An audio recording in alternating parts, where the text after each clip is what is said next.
Grayson, Station 5.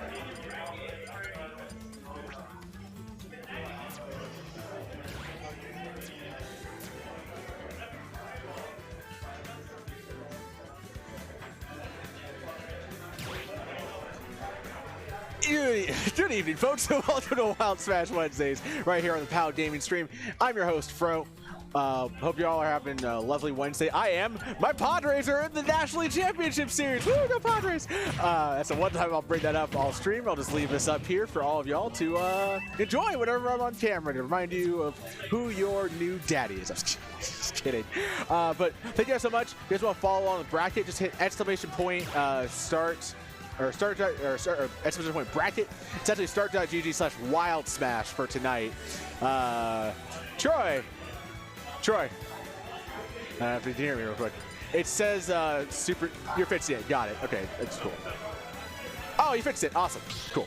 There we go. But yeah, we're gonna get ourselves locked and loaded between No DK and Anarchy, the two players that are just trying to make a name for themselves, trying to cause a stir here on stream.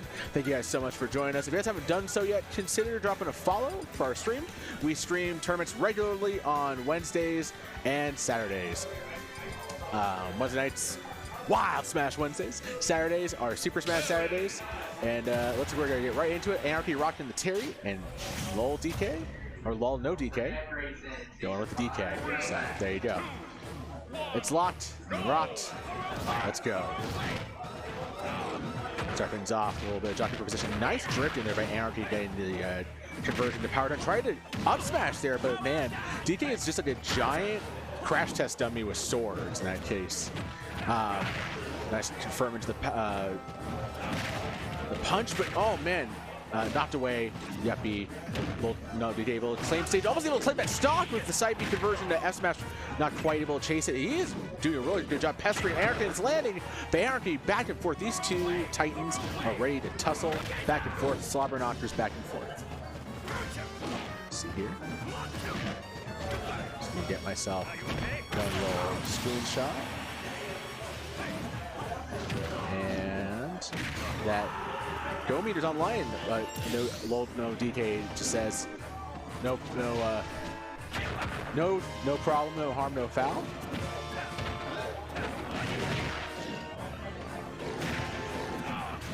Oh my gosh, she almost got the turnaround big monkey punch, but instead able to just basically turn into a bait into the big smash. Nice conversion by Anarchy. He's got the stage control. What can you do with it? F tilt, forcing LOL no DK back to stage, but Big Ape able just to sneak by him. Double up airs. You have to be careful because at just a little bit higher percentage, Terry's relatively heavy, so he was able to survive most of that, but he could have been killed. Got stage control now. Wow! Anarchy just held on the trigger just long enough to get past the weak part of that hit and get the big side B, but wow. And hey, you know what? LOL no DK was like, you know what? I kind of want to get back into this. Oh, baby! On the mark! Getting just the wee will rocky clap into the big monkey punch. And this is all LOL no DK on his last stock. He's just zero death, this man. Up tilt. Eric needs to be careful how he lands. He's trying to drift away. He's gonna get buried. He's gonna get completely clobbered. LOL no DK moving off the game 1 win. Yeah, that was pretty good. It's pretty solid. It's back and forth there. I think Anarchy had a really hard time landing towards the end. You know, I mean, that's just kind of part and parcel of DK. DK has surprisingly good airspeed in some cases. For once, it might have actually been Terry's. I mean, not necessarily surprisingly good airspeed, but good enough to chase down the Terry. But Anarchy going to the DDD is a counter pick for game 2, and I'll immediately run into that one. Let's see if this DDD is able to materialize better outcome for your boy.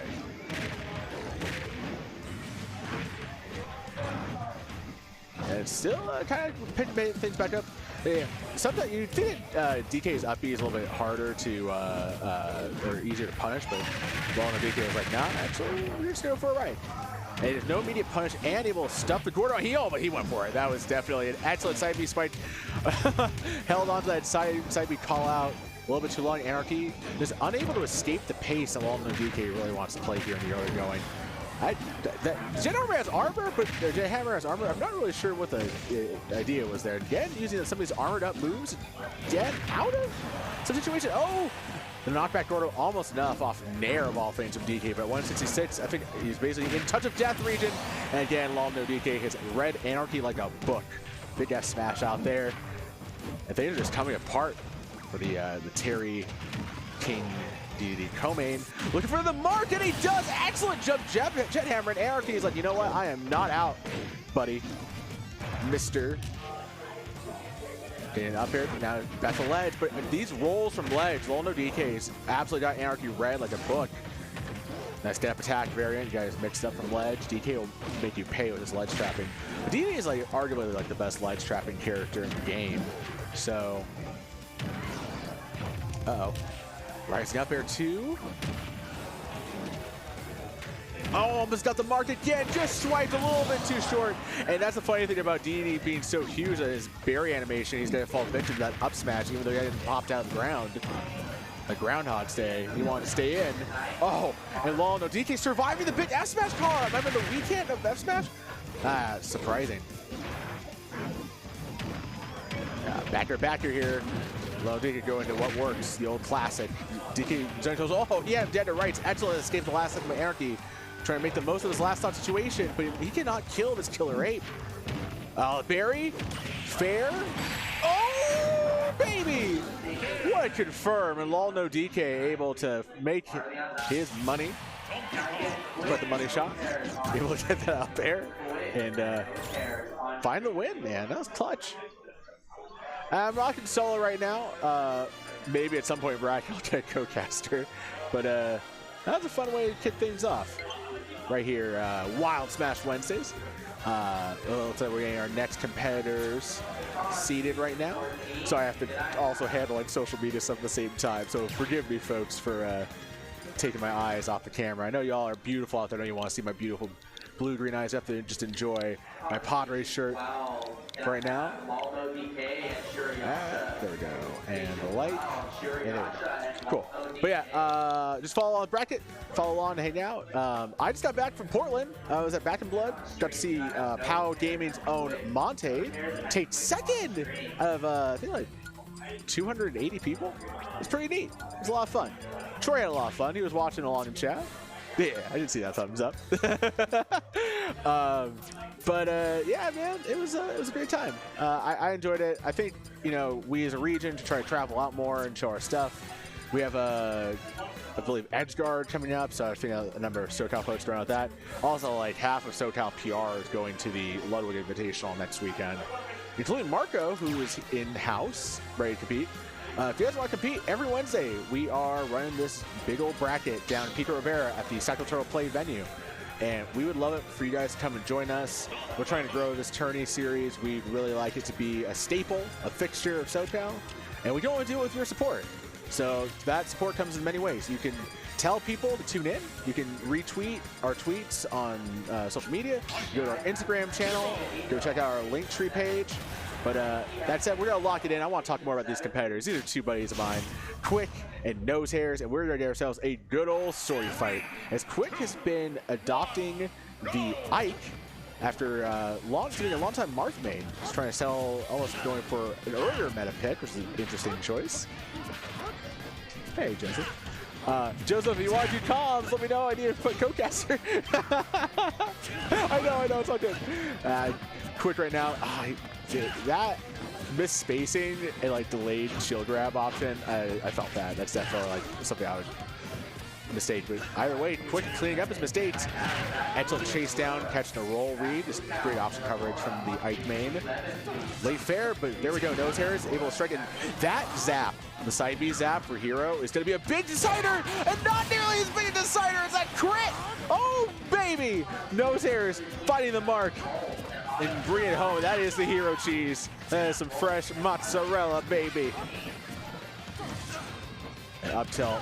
And that's so just bamboozling to get hit by that. Like, it's hard to be able to come back. Especially with Ike, character does not necessarily have a particularly strong comeback factor beyond just like nailing somebody with a great F smash read or something like that. Delayed jab there from Nose Hairs. Oh, he went for the. That's such good directional option coverage.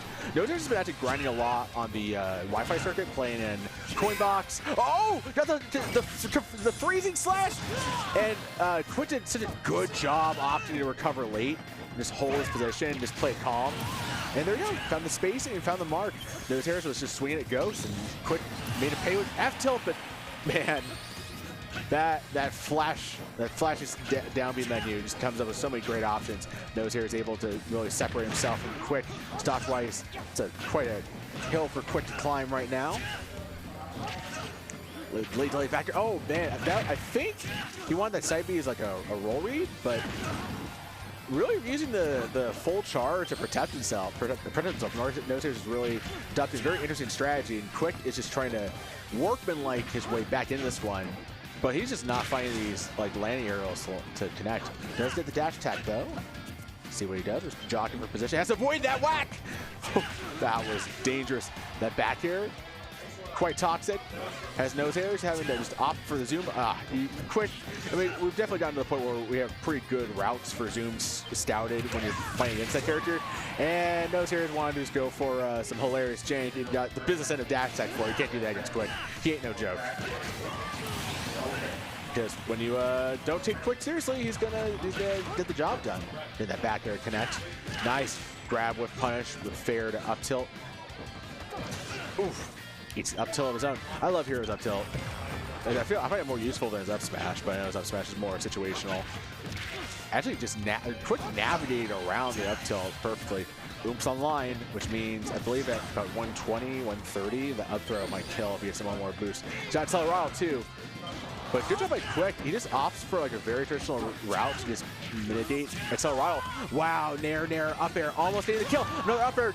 Nose Hairs, be careful where he lands. He just barely got the air dodge in time. If Quick had connected that up air, that might have been Nose Hairs' last stock. He has to be careful. Even with the oop, no, Nose Hairs the one being forced in the shield. He was so close to connecting to that up air. Quick can sense the win. He almost got the F tilt to connect too. Nose Hairs just kind of lost.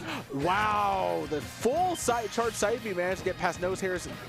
Stringent wall, and dash attacks to almost clinch it, yes, and just enough distance for Quick to pull away with the game 1 win. And that was quite the comeback from Quick, who'd really been dispatched by a lot of the B menu shenanigans from Nose Hairs to start things off. Nose Hairs just gotta be able to pick himself up. 3 bands, right? Yeah, 3 bands.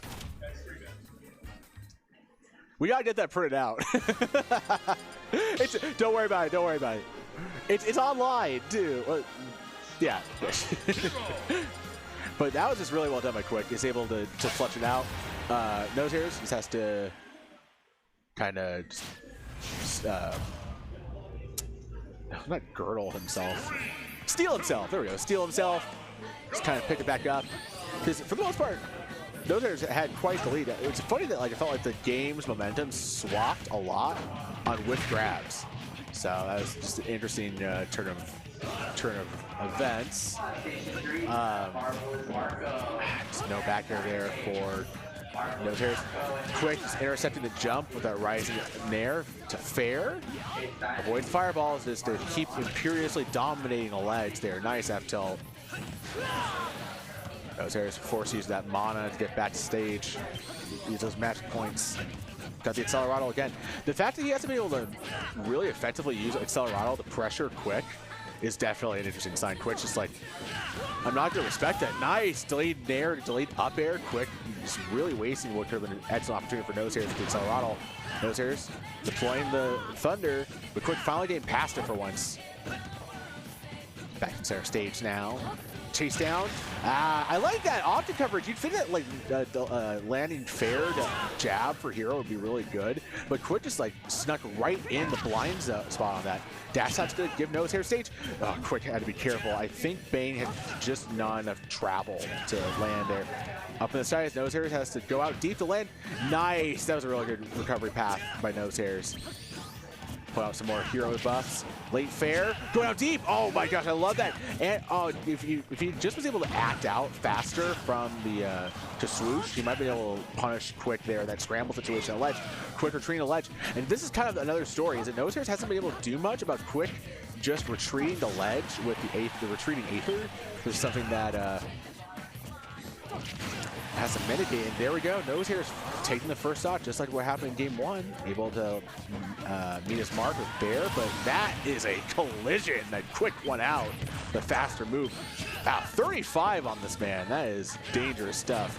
The up throw, up air to Fair. Nice. The bomb's out. That big bang attack. Wow, he couldn't land the grab. I think Nose Hair was anticipating Quick doing the quick draw side B, trying to odd cancel, but he wasn't able to get the grab. Still, he's got full stage control, almost nailing Quick one more time with another B menu move.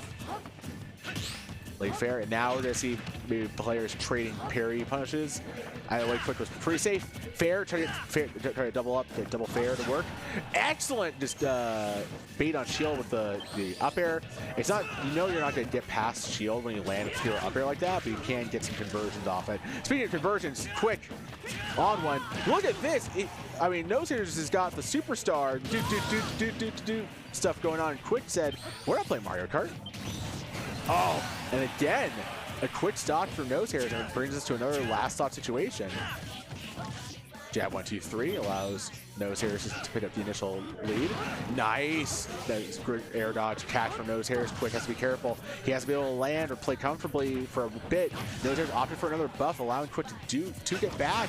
There we go. It is just no landings. And we tried to. Oh my God! That down air? That was so raw. And Nose Hair's immediately just overloading Quick's defensive options at ledge, just not giving him any recourse. Tying it up at 1-all. We got ourselves a fight, folks.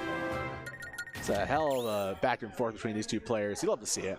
And folks, if you are watching this after the fact, you can keep watching more games like this on the POW Gaming YouTube channel, which you can find over on our link tree, linktr.ee/POW Gaming. It'll bring up the YouTube channel and everything else POW Gaming that y'all need in your lives. This is a best of 3 set, folks. This is the pivotal one. Game 3. Here we go. Fireball immediately. We haven't seen Nose Hair's opt for more fireball option coverage that much. I mean, the side B does seem to do a lot of work, but I'd like to see him start using that charge shot option. And he's going full fireball on lock. Said he's going to side B, get some separation and Fair. He's just trying to make Quick funnel into a specific spot to unleash that fireball. Quick having a hard time here. He's lost the lead. Almost getting him. Oh my gosh, what a great bait. You basically use one of the B menu moves to pull out shield or just hammering him home with the fireball. Almost a kill. He does have to be careful though, because he might be in up air confirm range too. Oh no, that is being trapped in a rock in a hard place. Bane utterly decimating Quick recovery. Fair up air.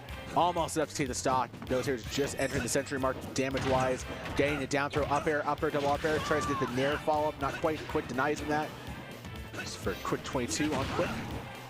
Side B getting freeing up Nose Hairs, who's utterly dominating. And then snooze, but oh, he missed the F-tilt.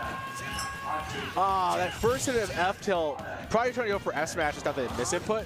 It can be so useful in a lot of very niche situations, but as the initial bash, the range is not there, so it's a very funny move. Unfortunate, but nevertheless, Nose Hair still considerable lead. Had to chew up a lot of mana for that big whiff on the full charge side B zap. Late Nair not working out for Quick, but he's slowed down the pace of this game. Absolutely the match we launched. There you go, catching Nose Hair's movement with Nair. Nose Hair's flips him up tilt. No snooze this time around. If Quick can just avoid getting hit by the menu options, it might be a different story here, but it's just been tough for him. No mana, so Nose Hairs has to bring it back the old way, getting a nice pivot grab, or roll behind grab there. Almost getting the crackle slash, but he's to be on the business end of dash attack, and now he's on his winner side stock as Quick just bullets on the ledge. Nice use of the side B there to catch Quick just going up top. I mean, it's pretty sound habit for ites that want to be aerial. They kind of want to be above you, so why not make it pay? That said, we haven't seen any like LSK options here from Nose Hair. It's not necessarily doing a lot of ledge trapping. Maybe it needs to like figure out some kind of solution for that. That question, can you stop letting Quick recover at a ledge? It's one that he's just not able to answer right now. Quick bossing him from corner to corner. Pit almost got the dash attack there. Oh man, excellent escape there by Nose Hairs. He almost got converted off down tilt. Has to get back from the ledge. Avoids the F tilt. Avoids the lane and fair. Nose Hairs just playing dangerously right now. Can't quite take one more conversion. And there we go. Quick locks it in. Getting the up air sky through. Move on. Winner side. Let's go. Oh yeah. That's a tough one. You know, Quick got too many chances to recover to ledge for the most part. It's kind of like the story of that one. Just unable to. I mean, the funny thing is, like, Nose Hairs were just like angel platform B menu projectile, like kill Quick on like 4 of his stocks. So like the distance game, the zoning game was there, but too often Quick was able to zone break, get in, get what he wanted. Thank you, I appreciate it, Wiz. I'll get you that clip of me talking about you in Portland, like this week. But yeah, let's talk about some Game Lab Smash every Friday night over at the Riverside Game Lab. Love those folks. You know, it's basically like the premier local now out that ways. The Riverside Game Lab is a wonderful place to be. Also, most importantly, we want to shout out our friends over at Game Crossing, the comprehensive multidiscipline esports academy homegrown here in Southern California. They got a mission of guiding the next generation of esports athletes and talent. And you know, there's a bunch of instructors and mentors among the best in the world at guiding often predominantly SoCal youth towards opportunities in professional gaming. So go check out their website for more. And yeah, we also had, you know, Nose Hairs in the house representing GC. But speaking of representing SoCal, we got a big event next Tuesday night over at the Demon Busters in Arcadia. It is the Super Land Hero number 5. 40 setups, food and drink provided. It's a costume contest. And the winner of tonight's bracket is going to go for free to the event. So check it out. Check out our homies over at Land Hero. It's going to be streaming live on their channel, twitch.tv/land_hero. Also, got ourselves the Festival of Frights coming up at the end of the month. I wrote the wrong date down here. It's going to be the October 29th and 30th Halloween weekend, so coming up soon. It's going to be at the same location as the Game Labs Super GLS. It's going to be a big event. The Sunday night Smash Ultimate Bracket is a $1,000 cash pot bonus, so definitely go ahead and sign up. They're offering a bunch of discounts right now. And speaking of excellent news, did y'all know about Venom coming up? That's right. Dreamcatcher Gaming has their own bi-weekly series over in West LA, over in Canoga Park, called Venom. And on the 6th, yours truly and PJ the Puff are going to be doing commentary for when Jackal, the PR wolf from all the way over the East Coast, is going to be visiting. Make sure to go check out everything Dreamcatcher Gaming related on their Twitter channel at DreamC Gaming. And then, of course, tomorrow night is the big old tourney over at BYO Games. That's BYOG Thursdays over in historic Boyle Heights, California. 14 plus setups. They got matches streamed on the MPG Twitch channel. Shout out to the MPG. They're our homies. There's so many monitors where the games are being projected. You don't have to just watch the stream match. You'll watch your homies play. But speaking of competing and watching your homies and being around homies, Aura Dawn is coming up. It's going to be starting this Sunday, October 23rd. It's a new event being run by the folks over at Dark Frost Gaming. It's also the first tournament in Inglewood since forever. I used to live over in Inglewood, man. It's wild out there. But capture 90 players, and this is also going to be a bi-weekly event. Also, we got to talk about some big stuff coming up. Main Stage is coming up in December. You know, behind the Summit's big Smash Major. We have to do some casting on the BTS Summit channel for Back in Blood. Ultimate Singles and Doubles tournaments. There's 6 Ultimate Summit qualifier spots on the line. There's a ton of money in prizes, vendors. I'll get more details up, but you know, that's those folks. Also, every Saturday is Super Smash Saturdays here at Psycho Turtle Play. It is our Saturday night weekly. It's run by Troy and Baxian folks, and you know, just check out start.gt/Super Smash Saturdays next time you get the chance. But yeah, we're going to get ourselves another good tussle of regulars as Al Clear, the Marth Main Extraordinaire himself, is going to take on Grayson, who's been trying to get a lot of his grind in on Twitter, been trying to invite folks over for Smash Fest. I might start inviting folks over to do Smash Fest too in the future, try to get better at the game, trying to be like my Padres in the National League Championship Series. Let's go Padres.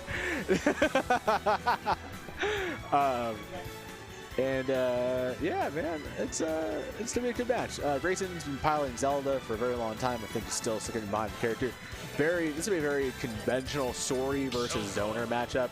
Zelda's got hands, Zelda's got spacing. Let's see if Clear can maximize that tipper range and clear his way to victory. Or if Grayson's gonna make it all gray. That was corny. I don't know why I went that line. Anyway, we're getting right into it. Phantom's out. We're going to see a lot of Phantoms to try and mess up Clear space, and Clear able to forge a path through and side beat a ledge. And we are spending quite a lot of time here in the place where Grayson doesn't want to be, the final third of the stage, being dominated. Excellent up tilt, almost sitting Grayson behind Clear, which would have been even worse. Now that was a good beneficial trade for Grayson, but Clear able to scout out that particular combination of Zelda tactics and Knight movement. Nice movement there. Clear was moving and getting the right spot for F smash, but Grayson just had enough time to get past him. Now we're back to center stage. Grayson's opting for the ledge, trying to get some plates going, trying to get past. Oh man, he got the hit. Just was able to push the advantage state immediately, getting another fair. Nice Knight. Now Clear's in no man's land. He has to be careful. Good job just waiting to use his dare, but Clear revisiting Grayson on that one, just giving him a cordial welcome and a goodbye. Big down air. Now let's see if Grayson's able to catch back up here. Clear's definitely in several Zelda confirm windows, usually using Knight, but we're probably gonna see this Clear just double back and try to take as much space as possible. Excellent stall there with the side B to just slow down his vertical momentum, make Grayson whiff. That attempted edge guard almost on the mark with S smash, just need to be a little quicker on the draw. Grayson struggling right now, trying to figure out a way to separate Clear in this first stock. Clear slicing through, nice sliding F tilt, or yeah, sliding F tilt there. Just stalking, nice move by Clear. He doesn't have to take all these Knights seriously, he just hops on over. Grayson trying to figure something out. Oh, got the, I think, up tilt at 135, so that high? Jeez. Dash attack. Yeah, we're gonna see Grayson just start going for a bit more weightier hitbox. Excellent DI by Clear to keep living here. And ledge, you saw Grayson really thought he had a chance at that grab, doesn't matter. Able to send Clear on an elevator. Nobody wants to ride there for Rory's wind for the stop. Trying to pressure, nice dash attack into Knight. Good 1-2 there from Grayson. He's immediately escorted Clear to ledge. That's exactly what you want to be doing if you are the Zelda main right now. Force the ledge, has to shield through. Oh no, he got popped! Pop! Oh my gosh, Clear! Oh no, he dropped that. That was kind of depressing. But nevertheless, striking back again with the shield breaker neutral B, forcing Grayson the ledge. That's just tough right now. Oh, nice lockdown there, but not getting. He got the wrong direction on that knockback. Grayson tried to use Neru's love to forge an edge guard there. Forge something unfortunate, and that S-match is just longitudinal enough for Clear to be on the business end. Grayson is absolutely taking confirmed control of this game, taking this game by the scruff of the neck, but being taken by the neck himself. That grab forcing Grayson off stage. Clear now trying to figure out a way to secure the stock of this ledge trap. Not able to sneak it, but the up tilt! Ooh. Mashing out of that disadvantage, able to strike and get the tipper, and forcing Grayson's stock off of him. That's gonna be a clutch situation for either player to try to win it out.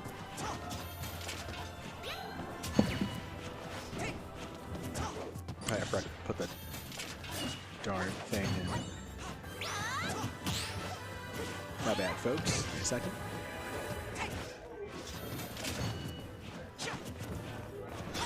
There we go. Dash attack now. Forcing Clear to ledge. Oof. I'm stuck on Platt, and this is looking a little grim for Grayson. You're having a hard time moving Clear like a buzzsaw, threatening all around him. Delayed. Oh, excellent clank for Clear, especially as Grayson got the back end, I think, of like down smash start. Ooh, Space Bear. Clear cannot take another one of those, because that will be a stock Trying to pull the trigger on that scramble situation. Grayson whiffing, getting the dash attack though. Clear to ledge. Barely get past the knight, but right in the midst of Grayson's clutches. And we're just going to try to outspace one another, get the final climactic shot. Both players looking for the tippers. They just need the tip, folks. Just the tip. Who's going to get the tip? To ledge, the downer, not quite clear, just barely missed space it. Getting yeeted off stage. Oh, excellent recovery path by Clear, but he's going to fall right in the midst of that Zelda up smash. Lingering, thundering, threatening. That's just a tough time. And, yeah. Yeah, it's game one. Grayson able to pull off the comeback. Clear just unable to have just enough discipline to figure it out. Yeah, that's a tough one. I feel like both players are playing that well. Clear was getting a lot of mileage out of F-tilt, sliding F-tilt. There was that one shield break punish I'm pretty sure Clear would really love to have back in retrospect, but there, you know, you can't always get what you want. That's what I found out. A long time ago. This chair keeps shortening on me. I need to figure out a way to like lock it. Anyway, here we go. Gonna lock it right into game number 2. I'm not surprised we're not seeing a character swap. I won't bore you guys with a lot of stage stuff. Interesting. Battlefield being the venue is very interesting to me because I feel like this benefits Grayson a lot more than Clear, just because it prevents Clear from having as many opportunities to land around Knight. And Knight allows Zelda to kind of like get some very conventional and safe setups, just like that. Nice conversion, and Grayson almost finding the mark on up air. Up tilt, up air, that's going to do it. That is one cooked mark as Grayson takes the first stock. He's trying to immediately just aggro and strike back, but Grayson was ready. Got a nice opening number there, 32, 3-piece. Clear, forcing Grayson to ledge. Grayson with the stall, the jump above, and over and pass. Clear's attempt to ledge trap him. Nice multi-hit there, the drifted Neru's Love. That's a trade that you'll take if you're Grayson. You're just trying to rack up the damage. Clear's the one that's got the imperative to figure out a way to solve the stock. Nice drifted fair there from Grayson. Clear is having no answers for Grayson here to start things off early in game 2. Forcing off stage with F-tilt. Nice. And Grayson started to have a really good sense of when Clear wants to actually strike with his delayed aerials and pulling up shield at the right time. Part of it is that Marth's throw game is it's not melee. Let's put it that way. You're not getting chain grabs, so it's not necessarily as beneficial as in other games. But we've already seen the shield break come out once. There we go. Right on cue. Clear busted out, did an easy stage win. And another one, too. Oh, up tilt with the DI. Meet all DI. Excellent job by Grayson to survive that. Just holding shield, holding back, holding court. Oh, my gosh. You couldn't have telegraphed that any better. Grayson absolutely on one. I don't know if the download's complete. To eat that back air though, and Clear is just like, you know, I got a few more tricks left. You ain't got me downloaded. Excellent neutral reset too by Grayson, and the Knight coming through. That was a little unfortunate for Clear. Eats another punch in the dash attack. Bad landing, and yeah, I feel like maybe Battlefield was not the right venue for fighting Grayson Zelda. Off ledge, nice up air, double up airs. He's finding what he wants. Oh my gosh, I love that platform slip F smash. But Grayson had just enough time to pull up the shield, and that has been the story of game 2. Is Grayson just having the clutch shields. Hard time getting past the defense, and then elevators that get past Clear attempts. Get for a bit more of a rowdy edge guard, and what a trap set up and wait there by Grayson. Go for the multi-hit, F smash, Clear pull, try to pull off the parry. Just wasn't able to. It's like when somebody opens the door, it's like, I'm the bouncer. Here comes the Knight. Can't do much about that, man. And yeah, just excellent adjustments from Grayson to find the win. Clear gonna be going to losers, but hey, double elimination. Still have a chance to make it out. And getting a little talking to from one of his Owl teammates, and Cranky is going to be stepping up to stream and take on Shiro Yasha, one of the favorites in tonight's bracket. Shiro has been working his way towards higher and higher success here at our tournaments, coming to play at Wild Smash Wednesdays and Saturdays and Super Smash Saturdays. By the way, folks, Super Smash Saturdays, 3 p.m. doors, doubles at 4:30. SoCal loves doubles. Come on through for doubles. We'd love to host you guys. I'll be there. Probably Tori will be there. Have a lot of folks come through. It'll be a lot of fun. Also, if you want to, go ahead and hit exclamation point bracket to follow along in bracket. Friday's their best day. Okay, I'll let you know when I have a good Friday coming up. I actually have an eye appointment on this Friday, so I probably can't get time. But there'll be a day where I get like it'll work out. So. Passers, oh, that's cool. Love that dude. Tell him to come to our brackets. Feel like Fro wants you to come out on Wednesdays. But yeah, no, this is gonna be a good fight. Cranky's been going mostly solo Wolf lately. Does have the Meta Knight to pull off. I think Wolf's actually pretty good, pretty solid choice to deal with Plant. Yasha's been working on some other characters, Byleth. God, I forget what other characters he's been working on, but yeah, I mean, it's just trying to forge a path. Definitely trying to make a case for being the best plant in Southern California. Shira's also been going to more tournaments lately. Been stopping in at Sela, so the Sela folks down in South LA, down in Southgate. Shout out to those guys. They have a tourney series that just got started. It's a bi-weekly on Saturdays, I think. Yeah. So no, Sundays. It's a bi-weekly on Sundays. And Shira went and did pretty good at that bracket. And yeah, just trying to make a name for himself. And we are in winners quarters, which is still best of 3. If you guys want to follow along, hit exclamation point bracket in the chat. I'd love to hear from you folks, see folks come on through, come hang out in the chat itself, and tell all your friends to tune in. You know, we'd love to grow our audience. We want to reach all across the nation, and we're gonna see the we're gonna see the Cranky DK come out. So that is an interesting choice. When in doubt, go for the biggest possible story, I suppose. But yeah, not even the first DK we've seen on stream today. Nice jump call of fair from Cranky, get things going. Yasha's kind of forcing the back foot, force the ledge. You really don't want to be off stage against DK. Or get to 72, he's just a fish for grabs over Din Don or off stage.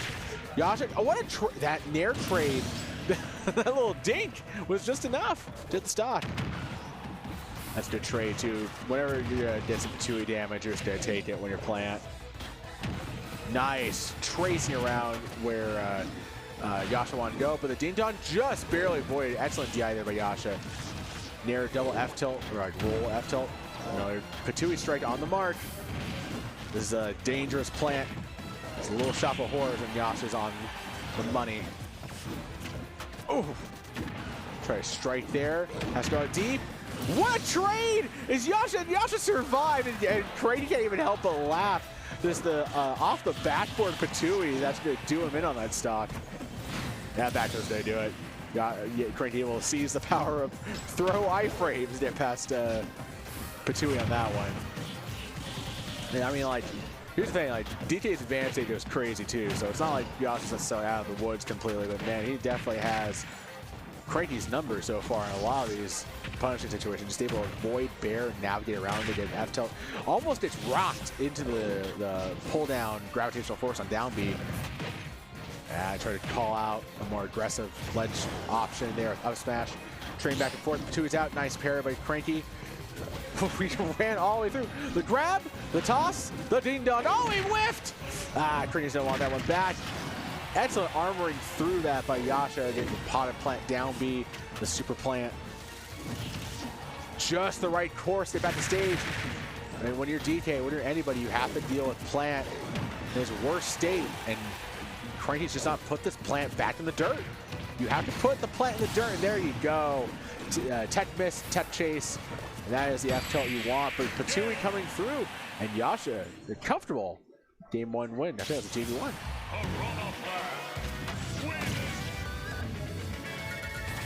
But yeah. Yeah, no, I thought that was actually really well done by Yasha. Like, he never like cranky super snowball him on that one, which you just have to do when you're playing against DK. Cranky, I think, just rock it right back. DK, gotta go right into it.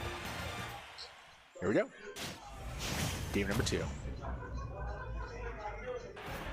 I really miss having a co-tester.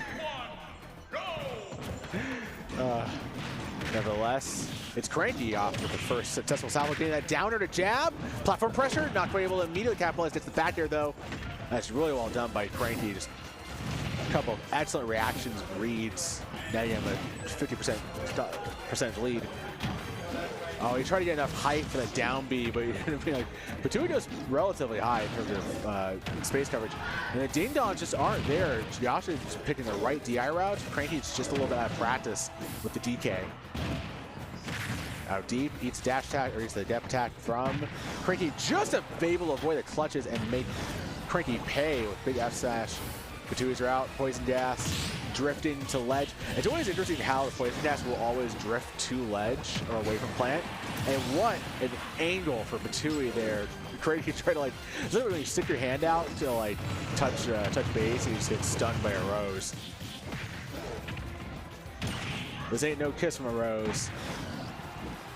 This is a carnivorous plant. And he wants more monkey meat. There we go. Yasha putting Cranky on his last winner side stock.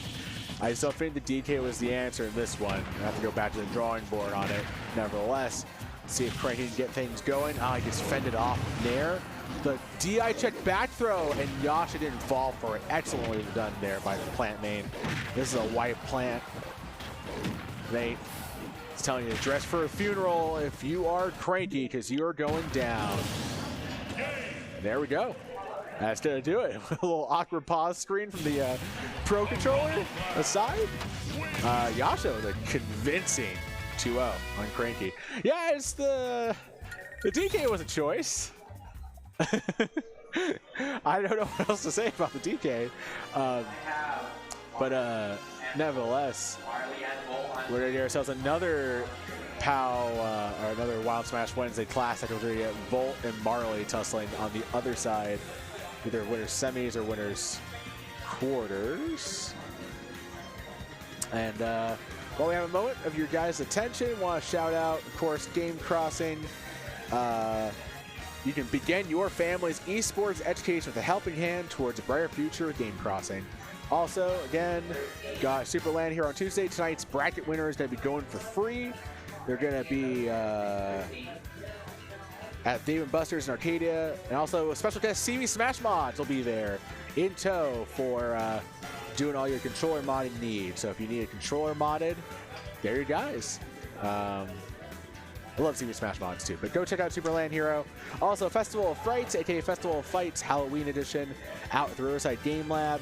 $1,000 cash pot bonus Sunday night event. They got MVC, they got Guilty Gear Strive, DB Fighters, King of Fighters 15, Grand Blue Fantasy Versus, DNF Duel, BB Crosshead, all kinds of events. It's a big celebration for the FGC, and Smash is a big part of it on Sunday. Find out more at the website. Also, Venom, brought to you by our friends over at DCG. It's bi-weekly, and Jackal will be there on the 6th. So I'll be there too. Just come on through, go support Dreamcatcher Gaming, support Venom. On November, every Sunday, so every other Sunday. I think they're running this Sunday too. Let me just double check. Yeah, they're running this Sunday. So this Sunday, and then 2 Sundays from now, and every other Sunday until the 18th of December. So, yeah, folks. Also, real quick, when you come through to our events, you get a loyalty card. Check out this loyalty card. Get 12 stamps. Get free entry to your next event. And you also, if you complete before the end of the year, you get entered in a raffle for a free Nintendo Switch OLED. We're just giving it away. Troy, we're giving it away. He's not listening. Anyway, here we go, folks. We got ourselves a Burb versus a Mac. Or Pac-Man. Burb versus Pac battle. Immediately started things off good for Volt F-Tilt. And this is a pretty consistent classic between these two. Oof. Oh man, Marley almost completed the pachinko combo to start things off here. Did Marley super armor through the Gordo? That was a very strange interaction. Almost getting the dash grab there. Bell's out. Volt, oh man, Volt almost rolled right into the Bell too. And instead Marley using that Bell to snuff out Volt's movement, an aerial option there, just fair him instead of getting the Bell land. Very sneaky from Marley. He's definitely like putting on levels after finishing 33rd at, what was it? It's not Frostbite. Oh my gosh, that excellent flash second reaction inhale to Bell. Almost allowing Volt to steal that one with big F smash. Gotta be careful though. Marley's just waiting. And then, oh my gosh. I can't believe Volt actually caught the key. That was crazy. Trying to swing away. Good drift back by Marley. The hydrant just really formed a wall. Made it so Gordo had no place. And Volt was caught out for moving. Key is so good at sniffing out grounded options. To ledge where DD's at his strongest, but Pac-Man can plank forever, so it very much mitigates one of DD's strengths. That late nair was so good, but Marley had to drift in order to execute it, giving Volt just enough spacing to make him land. Now we're all squared up. Nice parry there, not able to get the grab off it though. Ah, that shield poke. That is a tough spot. You're basically caught between a rock and a hard place, trying to shield past the Galaxian and Pac-Man's aerials, which are still like frame 3 fair. I don't know why in the world he has something like that. And again, Volt just suffering for whipping on grab. Good spacing by Marley. Just leaning in when he has to, just after the fact, after he's drawn Volt in closer. Yeah, again, it's harassing with these fairs. Volt can't even get the roll through there. Oh, jumped into the Bell. That's what Marley wanted.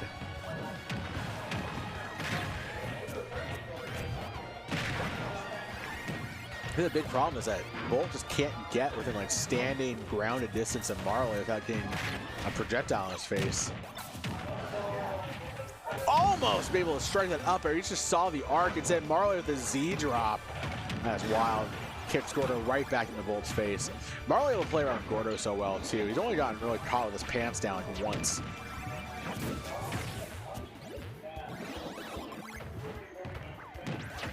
Nice up air from Marley. Just barely avoids Volt's trying to call his movement down there. Down air, back air. Oh my gosh, he actually, the lingering hit basically kind of like trailed. It was all like stalled. Ah, you see Volt trying to execute that ledge pressure. Instead, it's him who winds up getting confirmed into the key. That's a tough call there. Up air not quite gonna get the mark. And instead, Marley trying to rack up damage and get to an early lead on this last stock. Volt has to be careful as they don't want to fall into like another one of those like 60 to 70% pachinko combo confirms off the Galaxian, which Marley has in hand. He's just gonna wait. He knows he can get back to ledge with more conventional means and then put Volt in a bad spot like he has been right now. Right in between himself and the hydrant, and Volt had just enough roll distance to get and cross up Marley in order to free him up the up tilt. A tough time. Ooh, double Galaxian out, but Volt just dipped underneath, trying to keep this distance. This hill he has to climb to get back even on Marley as close as possible. Marley just turtling up. That's what you do. The reaction into the Bell F smash. You know it's not going to kill, but it's just to give him stage and time to charge another Bell. Oh, the lingering Bell. That sucks for Volt, who just drifts unwantedly in to the wrong side of the tracks to eat that F smash. And that's tough. Volt, very well played to kind of catch things back up after an early part of the game dominated by Marley. You know, it's tough sometimes, man. Pac-Man just kind of like choose when he wants to interact, and you have to like respect so much of what he wants in the air, especially with DD and like his limited options aerially. And then like you want to like approach Pac-Man grounded, and Marley's like, cool, I'll just sniff out what you want with key and punish you for it, either force you to jump or you're just to get opened up. We're going to FD for game number 2, which is an interesting choice for Volt, who just basically wants to extend advantage as long as possible, and that works 2 ways. So you have to be careful about that. Nice orange toss there from Marley. It's a Hydrant to land too, but Volt finally getting a clash that works out in his favor. What a that was such a crazy ass call out with the F smash on the Hydrant. Jet Hammer situation, and there you go. And this might be why Volt wanted to go for the stage, just limiting Marley's options off stage and really making the most out of that one chance. Just gonna hold shield. Volt really has to slow this down so that Marley doesn't get the stock he wants or gets called out, disadvantage for something. Trying to play it slowly. He's trying to drift away from Marley with some of his aerials too. Not able to get the inhale. Marley not particularly threatened. What a lingering back air. Oh my gosh, we're just seeing, this is a carnival of silly hit animations and hit stun too. Nice there by Volt. All you have to do is just try to do your darnest to make him waste the bell toss. But Pac-Man was not DLC character. Oh my god! You know, if he had sweet spot that Jet Hammer, the jump call at Jet Hammer, yeah, they would have Marley dead to rights. Nice jump call out too. Volt's playing so well here in game 2. Almost on the mark that time. Marley had just the right defensive options. He almost got Bell, but by whiffing on F smash and roll, Volt's able to cross him up, finding the up tilt. That's what really worked out too in game 1. So that's definitely something that Volt has practiced in a lot of this, a lot of games in this matchup. Nice tilting shield there. Try to get the pressure on the Z drop to up tilt. Try to get force a stun from his own. Not able to get that, but Volt's really making the most of this. Very much in the lead here. Marley struggling to pry the stock off the Big Heavy Bird. Even face first key, double key, not enough to kill Volt. I thought FD had shorter blast zones. Like, what in the world's going on? The inhale, the strike maybe.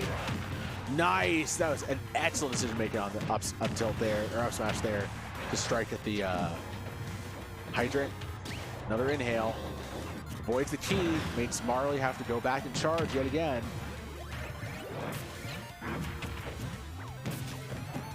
Nice. Using he rode the Hydrant there after that excellent walling off pressure of aerials. Volt's doing so well in game 2. He's really made this his own, and that dash set's gonna do it. And Volt with a dominant performance in game 2, man. Pac-Man, you absolutely hate this matchup. Yeah, Marley has to play exceptionally hard in order to deal with inhale in particular. But if there's a Pac-Man who can do it, it's definitely Marley.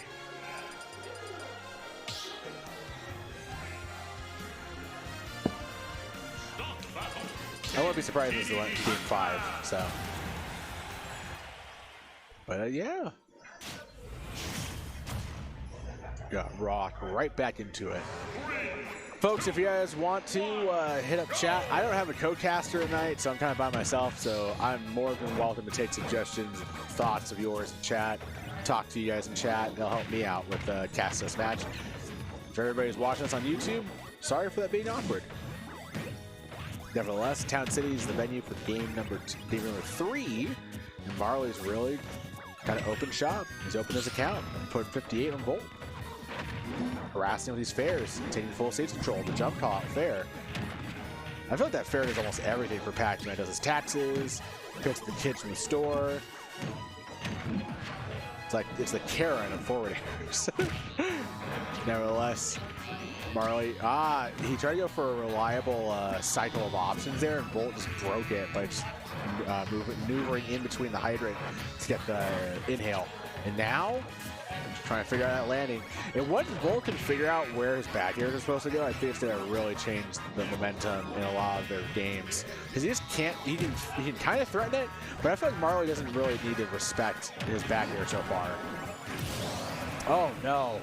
And there's no respect in that double dip on Gordo being sent the wrong way into Volt's lap, and Marley with a significant lead to start things off here.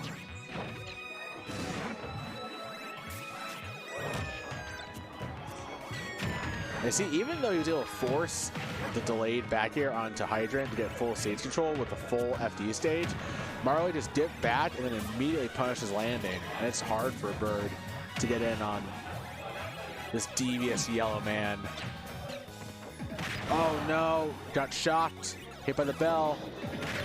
And this time around, was Marley able to cross up Volt. Big F smash. And is Marley gonna try to revisit Volt with his own 3 stock? About to see. F tilt up air.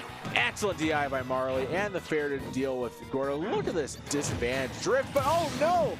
Volt had just enough time to go for one last fair to clear and clean it up, and Marley had no answers.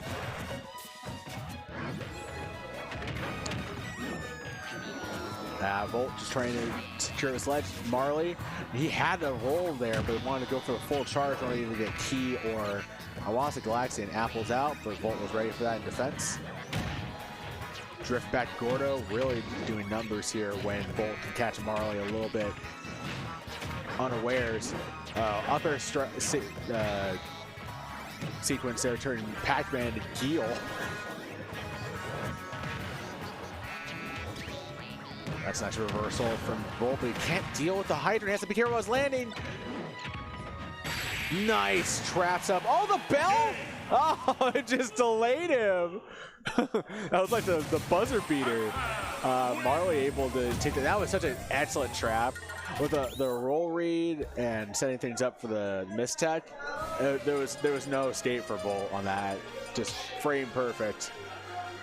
And we got a lively crowd. Folks are popping off the top 8. You guys want to follow along, hit exclamation point bracket in the chat to keep track. And, yeah. All right, here we go. Game number 4. Volt changes the venue to Hollow Bastion. The roll back, just that orange will chase you to the edges of hell. They say hell is lined with orange trees. It's because Pac-Man just be tossing oranges all over the place. Nice air dodge there by Marley. Marley's movement really sets him apart from a lot of Pac-Man mains. His drift in, his decision making on when to be aggressive, and in particular the fact that he just brute forces for keys instead of going for just an overwhelming number of bell setups. It makes him like the most form and functional Pac-Man. He might not be the flashiest, but he's absolutely like the most fundamentally sound. Look at that, just great space on his back airs there in order to punish Volt for just trying to mash on Hydrant. Gets that bell toss in his face and needs a fair for it. Gordo's out. How does he avoid this trap from much? You just need the Gordo damage. That's smart. Just had enough time to shield, but Volt able to extend this sequence. Nice. Able to free space up.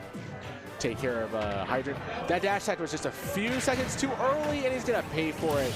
Like, I get going for the dash attack in situations where it's definitely going to secure the ledge trap, but Volt, they just way too early on that one. Yeah, ledge, freeing himself up. But that one, that was perfectly timed. Volt's like, yeah, you know what, second time the charm. Gotta clean up my timing, clean up my rhyming. History rhymes, folks, and rarely repeats. Except the beat of Pac-Man's dangerous feet. Cherry's out. Marley trying to put the cherry on top of this set. If he can take care of Volt's last 2 remaining stocks here. Galaxian's out, trying to combo into fair. Just a little too short on it. Got this reset with Hydrant out. Nice there by Volt, just able to get the perfect spacing. Trying to get a shield break too, but Marley had just enough gumption to withstand it.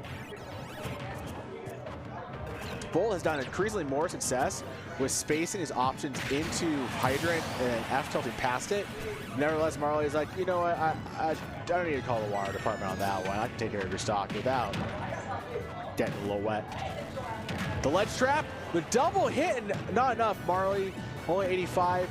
Dash attack again, not quite coming through. Volt needs to be careful about being too desperate because he doesn't want to be on the business end of a pack combo string. Oh man, he's getting rumbled to the ground. That's just the problem with deities. Hurt box size and collision head box, and those multi-hits just make it seem like he's suffering. Go out ledge, just the inhale, tries to call out Marley's jump from ledge. Volt just can't really do much about that. Granted, it's one of the more safer options, cast wide to just jump from ledge. Marley now just try and narrow the doors, narrow the escape options for Volt on his last stock at 90s. One confirm away. What the hell was that Gordo toss that managed to just get underneath Marley's recovery pattern? I tried to catch the aggressive ledge movement with up tilt, just a little short. Volt thinking stocks. He's trying to hold it back. The Bell reads. Oh, it's so disgusting. Gordo retoss right in his face. Has to shield through Bell. Gets sent off yet again. Can't really necessarily find it here. Marley taking the road to victory. That back throw forcing Volt off stage. Can Volt get back? Oh no, and it's just death from above as the hydrant completely upends Volt. I think he thought maybe his death attack was gonna linger on a little bit. That's a tough one. And that's gonna do it for Volt there on winner's side. Marley moving on to take on the winner of our next stream match, as we're gonna see Marvelous Marco take on Shirayasha. Troy, can we take 5?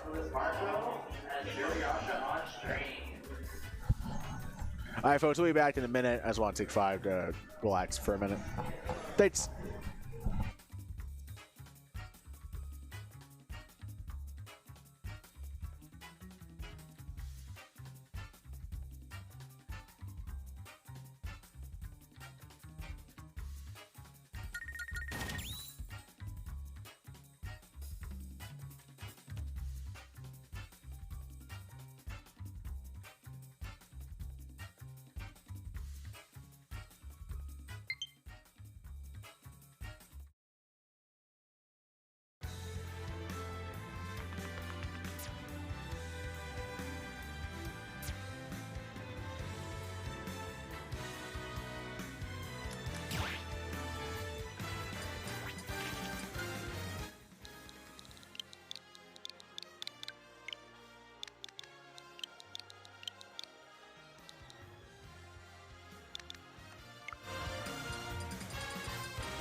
Let's do this chair up a little bit more. Gotta find a way to lock this chair in place.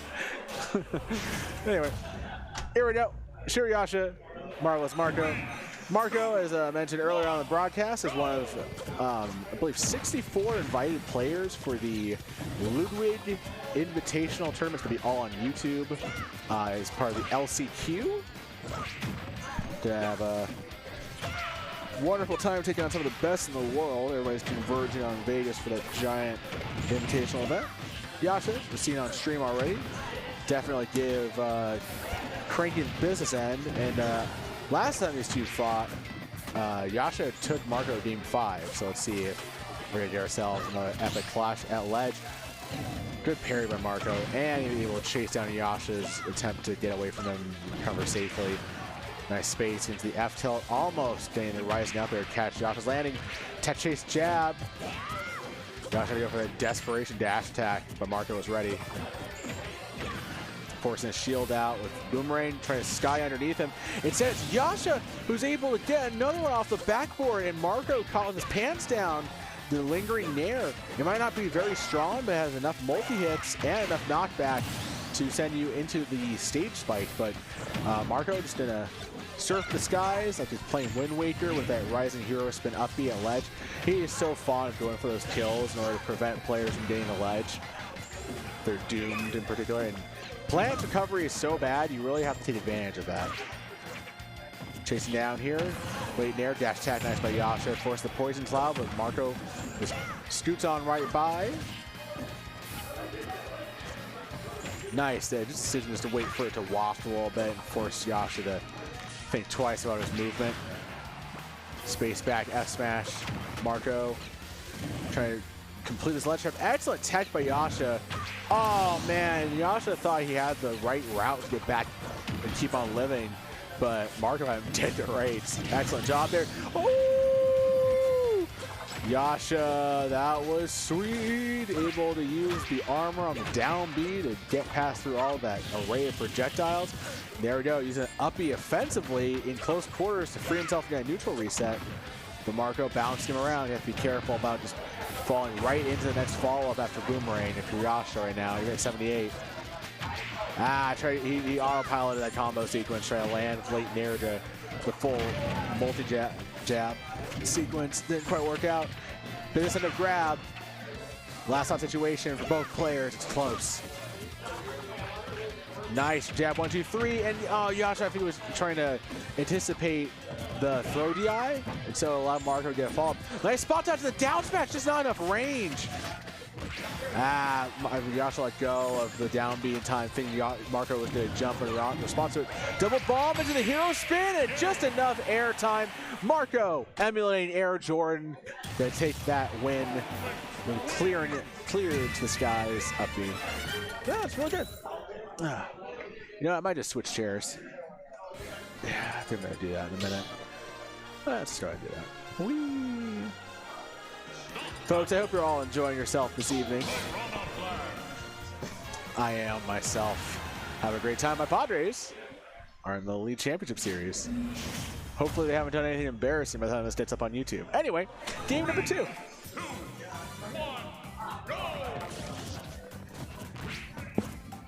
Marco draws first blood, but Yasha will force him from ledge. Or force him to plat, I should say. Nice grab by Marco. Smoothly patrolling the space around Yasha, making him think twice about his landing, catching that air dodge. A little unwise from potted plant main. Marco just unloading all the skills and tech and movement, spacing, and decision making that's made him a feared player, top PR level player in our region. Nice grab by Yasha. Just trying to take the bull by the horns. The bull was a cell-shaded tiny archer boy who gets an excellent conversion on that up air, always dangerous. Marco able to make so much more of Toon Link's disjoints than almost any other player of the character. It is wild. Shooting out, nice. Just enough space to like deal with the tethered recovery of Toon Link's throw, or his tether grab recovery. Nevertheless, positions are reversed. Marco still getting a lot of miles from ledge, but wow. Oh, great zone break by Yasha using the up B. No parry punish just because of the distance on that Zair. Makes one of Marco's best approach options when he doesn't feel like throwing a projectile out. Just Zair. He also like practice by just Zairing people and not playing with projectiles. It's very smart. Forces the grab after making Yasha wary of his iframe state, and that's all she wrote on that one. Excellent job there by Marco to disintegrate that stock. Oh, he's got the down airs going. Yasha, man, this could be a big mistake for the plant main. Can this potted plant survive? Is getting weeded out. Marco with the weed whacker fares, trying to go up top. Yasha has to take to the skies, and this has been all Marco for the last minute or so. Oh! That was such great spacing, using just the perfect height on Zair to put him into space for F smash. And yeah, that ledge trapping is so violent if you're just not able to really anticipate and do much about it. So there we go. Got Marco commanding lead. Yasha does have some pockets. He has opted to go for Byleth and a few other characters before in the past. But Nah, it's to sit behind the plant. And like, you can understand why. Like, there are just situations where when Marco is activating accurately with punish, that Yasha's really able to command and dominate, but just quite hasn't worked out that well yet so far. There's that F tilt to land, right fair, nice grab at shield. Yasha getting off to a good start. Yeah, good trade here for plant. The problem also is I feel like bombs and plant, or the plant gas also just make it so that Yasha can't really set up shop at ledge to ledge trap the way that Yasha is usually able to against other characters when he gets that neutral win. Nice spacing in order to force out that trap grab. Yasha has to figure out how he's landing, and Marco is so comfortable. Look at that. He made Yasha just squirm around before crushing him with a confirm. Zero to dash attack. Marco is absolutely on it. The down low is complete. Marco is just bossing him around. The turnaround up tilt jab launch sequence. Marco showing what's made him the man to beat around these parts. Yasha's not done fighting though. Finds the desperation dash attack. I tried to DI away, but Marco chased him down like a red bat out of hell. But again, it's just a tiny cell-shaded little elf boy. But this is one blonde you don't want to mess with. Marco feverishly in command here. Yasha's having a hard time even taking this first stock with the 2-frame on Patui too. And he can't even close the gap. Marco drawing him in, but Yasha just having enough separation to get that hit in. That is tough, man. Marco's playing this so well, and Yasha's hasn't had really a chance to respond. Patui off ledge though, gives him a chance. The dink on Nair, just enough height, and there you go. Yasha making the most out of that opportunity. Last stop situation. Can Yasha pull this one back from the brink? Gets the initial fair. Nice, forcing Marco to go up top. The dash attack. This option cover from Yasha. He's starting to really turn this one back. No grab though. Marco was able to just get out of dodge. The Patui, I think he just didn't judge the down distance right. He's allowing Marco to basically kind of like melee Marth chain throw grabs or throws off him. The tech chase, and he reacted to the tech roll in afterwards, even though Yasha got the right timing. Big F smash now. Nice! Yasha will pivot around with a down smash late in air, and it might just be enough if the bomb doesn't blow up. No, it just blew up in the right spot. Marco has a chance. And it's gone. Sure, Yasha going deep to really bring that one back from the brink and take us to game 4. Hey, you know what? Cheers to Shirayasha. Like, the way Marco was playing in those first 2 stocks, you can understand if he just folded. But he found the clutch chill, found to that first stock, got the, I don't want to call it cheese, he got the edge guard in, with the solid edge guard in, with the multi-hit, did what he needed to do, and did what he needed to do a 3rd time. Yeah, it was really well done. Marco, on the other hand, just kind of let it out of hand towards the end.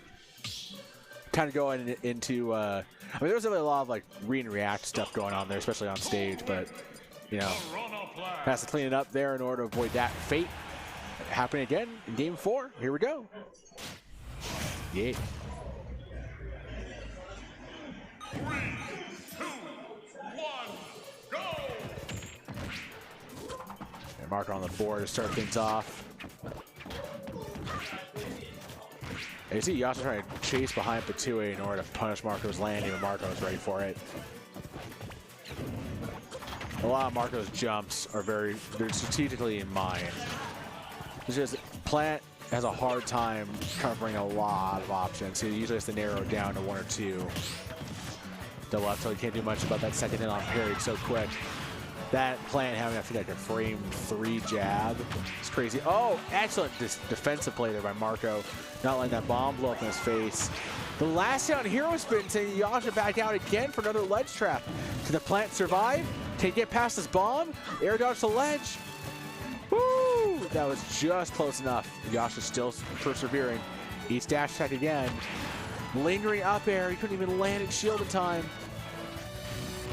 Try to use these back airs to ward Marco away, but Marco navigating past them and underneath, right, carving a wave pass through the soft underbelly of Shirayasha's game plan to get the hero spin kill. Oh my gosh, Yasha spaced that F smash perfectly. Now ledge, but the boomerang comes in, saving Marco from eating too much damage. Zero dash attack, Marco's bread and butter. Oh, the late Zaire, and with the turnaround F tilt, Marco feel himself. But Yasha just dips up and above. The high recoveries are helping that plant main keep these stocks last a bit longer. Can't even talk. I'm so tongue twisted because the action is like a being in a twister right now. Jump call from Marco. That fair. Bombs away. Yasha. Nice decision to dip underneath and just take advantage of plant recovery pattern. But there is no escaping that. Just blitz of options and hitbox to that ledge. Got caught up in that down air from ledge too. It's tough being a big old plant with a giant hitbox sometimes. At ledge, Marco seeing the path to victory starting to open up. Patui out deep. Yasha looking for the jump call out win. Nice tech there, just avoiding the similar fate from earlier. Excellent space on back air. Plant's back air being so slow is often a detriment, but if you're able to get the perfect spacing, you can be key. That plant, oh, that Patui just barely avoided Marco. Nice shielding here by Yasha. This ledge trapping. This is what Plant's known for. He went down too deep and he gave Marco stage control. And he whiffed a fair. Oh man, Yasha didn't want that one back. What was that tech from Marco? Yasha, oh, you know what? I'm not dealing with this. Last stop situation for Marco. You do not want to go game 5 right now the way Yasha's playing. The bomb conversion up air not quite enough for the stock. Toon Link just cannot kill sometimes. Nice, just roll over Nair and a jab. Yasha pushing these two, but he doesn't have a jump. Oh, he just barely missed space Nair. That could have been it. Bombs out. F tilt didn't carry. Trying to get the gimp. Bombs out to the boomerang. Marco threatening the conversion. And there we go. That's going to do it. Yasha was just pixels away from the falling Nair catching Marco in his clutches. Instead of seeing Marco moving on to winners finals. That's a tough set of affairs for Yasha to deal with, and Marco's ledge trapping was imperious at the end. It was undeniable. But yeah, speaking of imperious, check out Dreamcatcher Gaming's Venom featuring Jackal on November 6th. Also, BYOG Thursday nights, Historic Ball Heights. We love our friends over at BYOG. Marley, Marco, don't start till Troy's ready. But yeah, BYOG every Thursday night in LA over in Boyle Heights. Start.gg/BYOG. Shout out to our homies at MPG. It's a great burger place across the street. Go check it out. Also, Dark Frost Gaming or Frost, Sunday, October 23rd. You want to come on comms, Nose Hairs? Yeah, you can definitely do that, my friend. Come on over. I haven't had a co-caster all night. Shouts to Game Crossing Zone Nose Hairs coming through. Hi everybody, I'm Nose Hairs. Just came back from my practice run here at Wild Smash Wednesdays. And can you hear me and hear yourself well? Yes, I can. Yeah. Awesome. Come on over a little bit. All right. No, I want to make sure you get on camera too. Hi. But yeah, hey, are you signed up for main stage? Oh, if I'm not printed, yeah, I am actually. Awesome. Yeah, I'm excited for it too. It's it's Behind the Summit's big major event happening every year now. Yeah. December. There's gonna be 6 Smash Ultimate Summit qualifying spots on the line. Do you know that? Yeah, no, I didn't. That's actually crazy. Yeah. That's so many. And we already have like how many people qualified for Smash Summit already? Or none yet. Oh. None yet. I think just invites. Next Go ahead and move the mic just a little bit closer to your mouth. Okay. Like this? Yeah. Okay. There you go.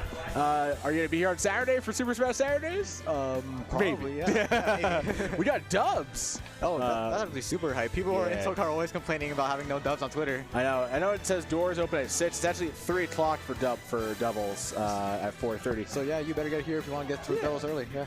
Also, big time event. The Panda Cup finale is taking place at the Novo and the LA Convention Center on December 15th. So over $1,000 in prizes on the line. There's also an LCQ happening there too. Oh. It's very interesting. And last I checked, the pricing was very cheap, only $10, if I believe. I think it's like some attendant, like some spectating figure. I'm not quite sure. But you know what I do know, Nosehairs? What? That Game Lab Smash Fridays is the place to be. Every Friday night over at the Riverside Game Lab, $15, 96 player bracket limit. Definitely is. But I only went there once, but I still love the venue. It's a great place to be. Got some alcohol if you're over 21. They have like really cool themed drinks. And speaking of really cool things, tell the folks about Game Crossing. So yeah, I've been part of Game Crossing for like about half a year now. It's been a great org. They give your children great coaching from some of the best in SoCal, teach them graphic design, teach them streaming, gives them all the resources they need to build their way up in esports. And your child's gonna love it if you sign them up today. Awesome. Thanks, Nosehairs. And we are going to get ourselves into winners finals, which is going to feature our top 2 seeds, Marley and Marvelous Marco. These two love to place number 1 and 2 every single Power Gaming event. Yeah. Come on over. Okay. That's cool. Yeah, there's exceptionally strong players. Marley, of course, performed well. Recent out of region tourney, Riptide, in 33rd. And Marco is one of the invitees for the big Ludwig, or not invitees, he's one of the last chance qualifier invitees for that coming up next weekend. There's actually a lot of SoCal being represented in that tournament, so I'm very excited to see how Marco does there. Marley, though, also having some nice wins under his belt. He got a win over Icon like 2 weeks ago. Yeah, at that Riptide event. Yeah, so he's definitely building his profile. Marley definitely one of the many players that's been vying to become ranked in SoCal PR. And he also travels a lot. He goes down to San Diego for tourneys. These are 2 of the most traveled players in SoCal. Marley goes to a ton of stuff. Marco goes to like 15 different events. He won the Cella Runback event last weekend. So, you know, he's aching to compete. Yeah. Marco and Marley are competitors. Yeah, Marco was signed by what is it, Club Smash, signed by Land Hero, signed by Wait. Like, he just represents all SoCal in himself. That was a big play. Yeah, he needs a sign for all those bombs he's ordering because my man trapped Marley to get things going here to take the lead. And in a battle with 2 zoners, this is surprisingly aggressive. These 2 are just throwing things constantly, throwing out moves constantly too. There's like one true soul zoning character in this game, and it's Duck Hunt. All these other characters with tools can box. Exactly. And both these players are more than willing to engage in fisticuffs. Marco doing great at keeping Marley at ledge though. He's still fighting his way back, but does not escape it fully. With that back air though, fighting. That lingering back air feels like a multi-hit. Like, did you see how long get the Tims out? Pac-Man is just the best zoner in the game easily. Those boots go crazy. Just like there, getting the nice easy kill for Marley, taking it to even stocks now. Yeah, I mean, Dolly Parton's boots may be made for walking, but Pac-Man's are made for stomping you into the ground. Marco just not having any of that right now. Getting that up throw, trying to find an up air off of it or a nair, that works too. Keeping Marley at ledge, which he does not like to be at. Marley fighting him off though pretty decently though. To be fair, like Marley is rarely ever like uncomfortable with Pac-Man. You see a lot of turtling just happens to be part of Pac-Man's game plan. Usually you just have to whiff punish him when he's just off calculating. Like, he just hasn't figured it quite out. Using the Galaxian to chase Marco ledge, they jump call out 2.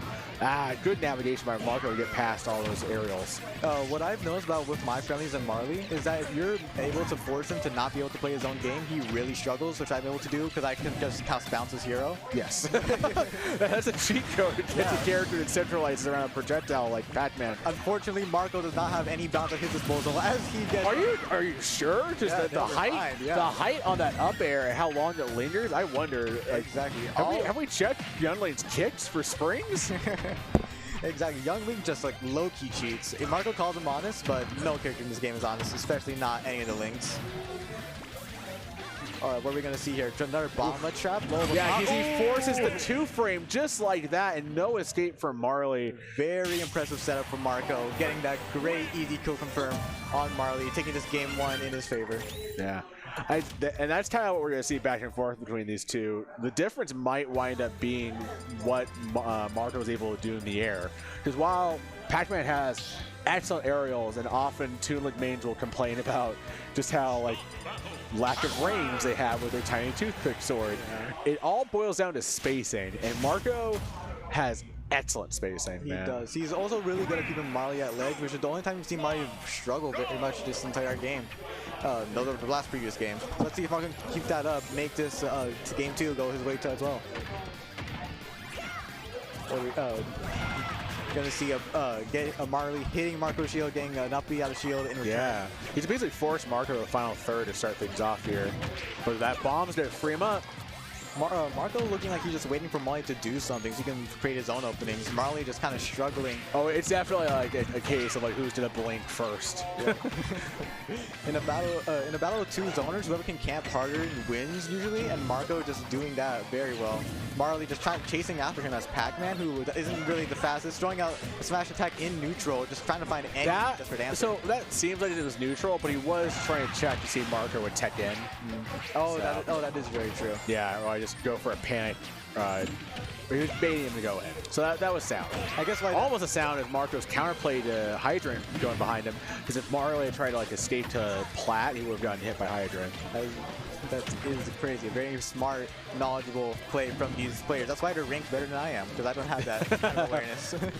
Yeah. Marco just charging an arrow in the face of that Hydrant, just letting Marley do whatever he wants behind it. I mean, it's interesting, like, this is one of the only matchups where you're going to see Marco go for charge arrow just because, ooh. Oh no!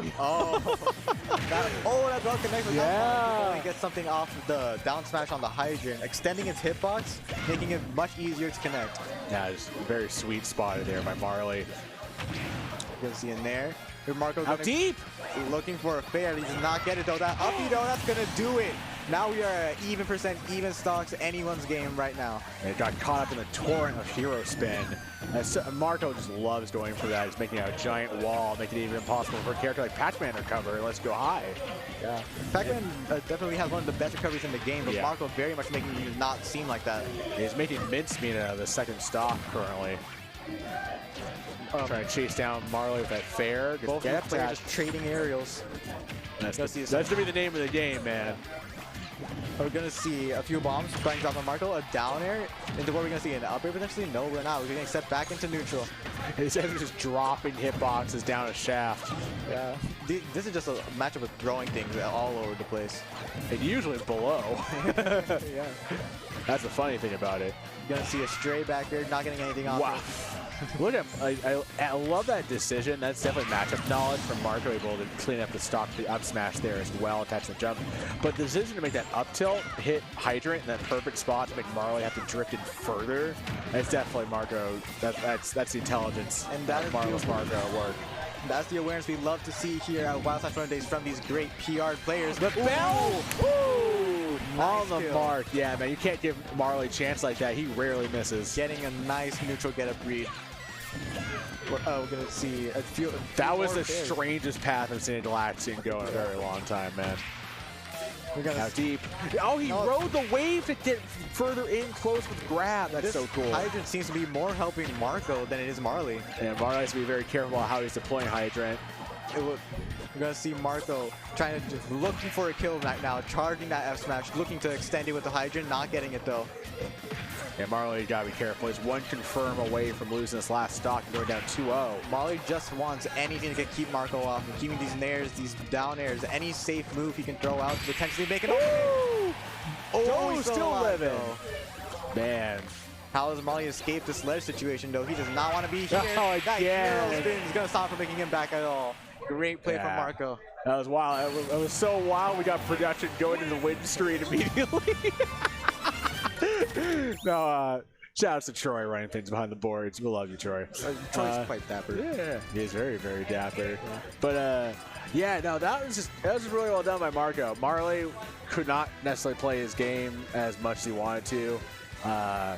Really struggled to keep Marco, especially off stage. Like, there's like nothing going on there. He wasn't getting as many neutral wins as he needed to, and Marco just kept it cool. Yeah, with how Marco's playing right now, just trying to force Marley to make an opening and waiting for him to do something. He has Toon Link's shield, which blocks projectiles, just like standing or walking. I'm surprised he hasn't been using that much at all this set. I think it doesn't work on every bonus fruit, so he just hedges his bets. I'm pretty sure it doesn't work through Bell. Oh, that is. And I'm pretty sure like Galaxian gets past it. It's like a percentage threshold. Yeah. So Marco playing a bit more aggressive now. We're seeing, looking for the Hydrant seeming to be a wall, as if it was Steve's blocks or something. But trying to make it harder for Marley to get back. Oh, dude, that is one heck of an interaction at ledge. Marley just barely getting passed by the skin of his teeth. We're seeing Marley have a bit more success with the orange fruit as well, so we might see him opt for the mid-range game a bit more against Marco. But Marco is more than willing to play that game too. You gotta be careful about where you pick and choose when to zone and when to go in. Well, Marley doing a better job than usual at keeping this game like neck and neck, because he is at a 30-40% deficit now. Never mind, commentators curse. I should not have spoken. Hey, you can't. All you can do, man, is just go for the right, try to help the people understand what's going on. He got pulled up by his own bell. Marco just using all of Marley's tools against him, making him play 2 games at once against Marco and against himself. They call him 2 games Marco. Oh, excellent parry. Talking about double trouble, double the parry on that. Trying to look at all of that shield pressure, Marco. Marco using those great long-lasting hitboxes tip complexes that Toon Link has to his advantage, keeping Marley on his toes at all times. Excellent pivot there. The movement on display. Marco riding the wave. He tried to get a stylish 2-frame confirmed using the bomb to extend the hitbox. Not quite going to get it. Another bomb toss out.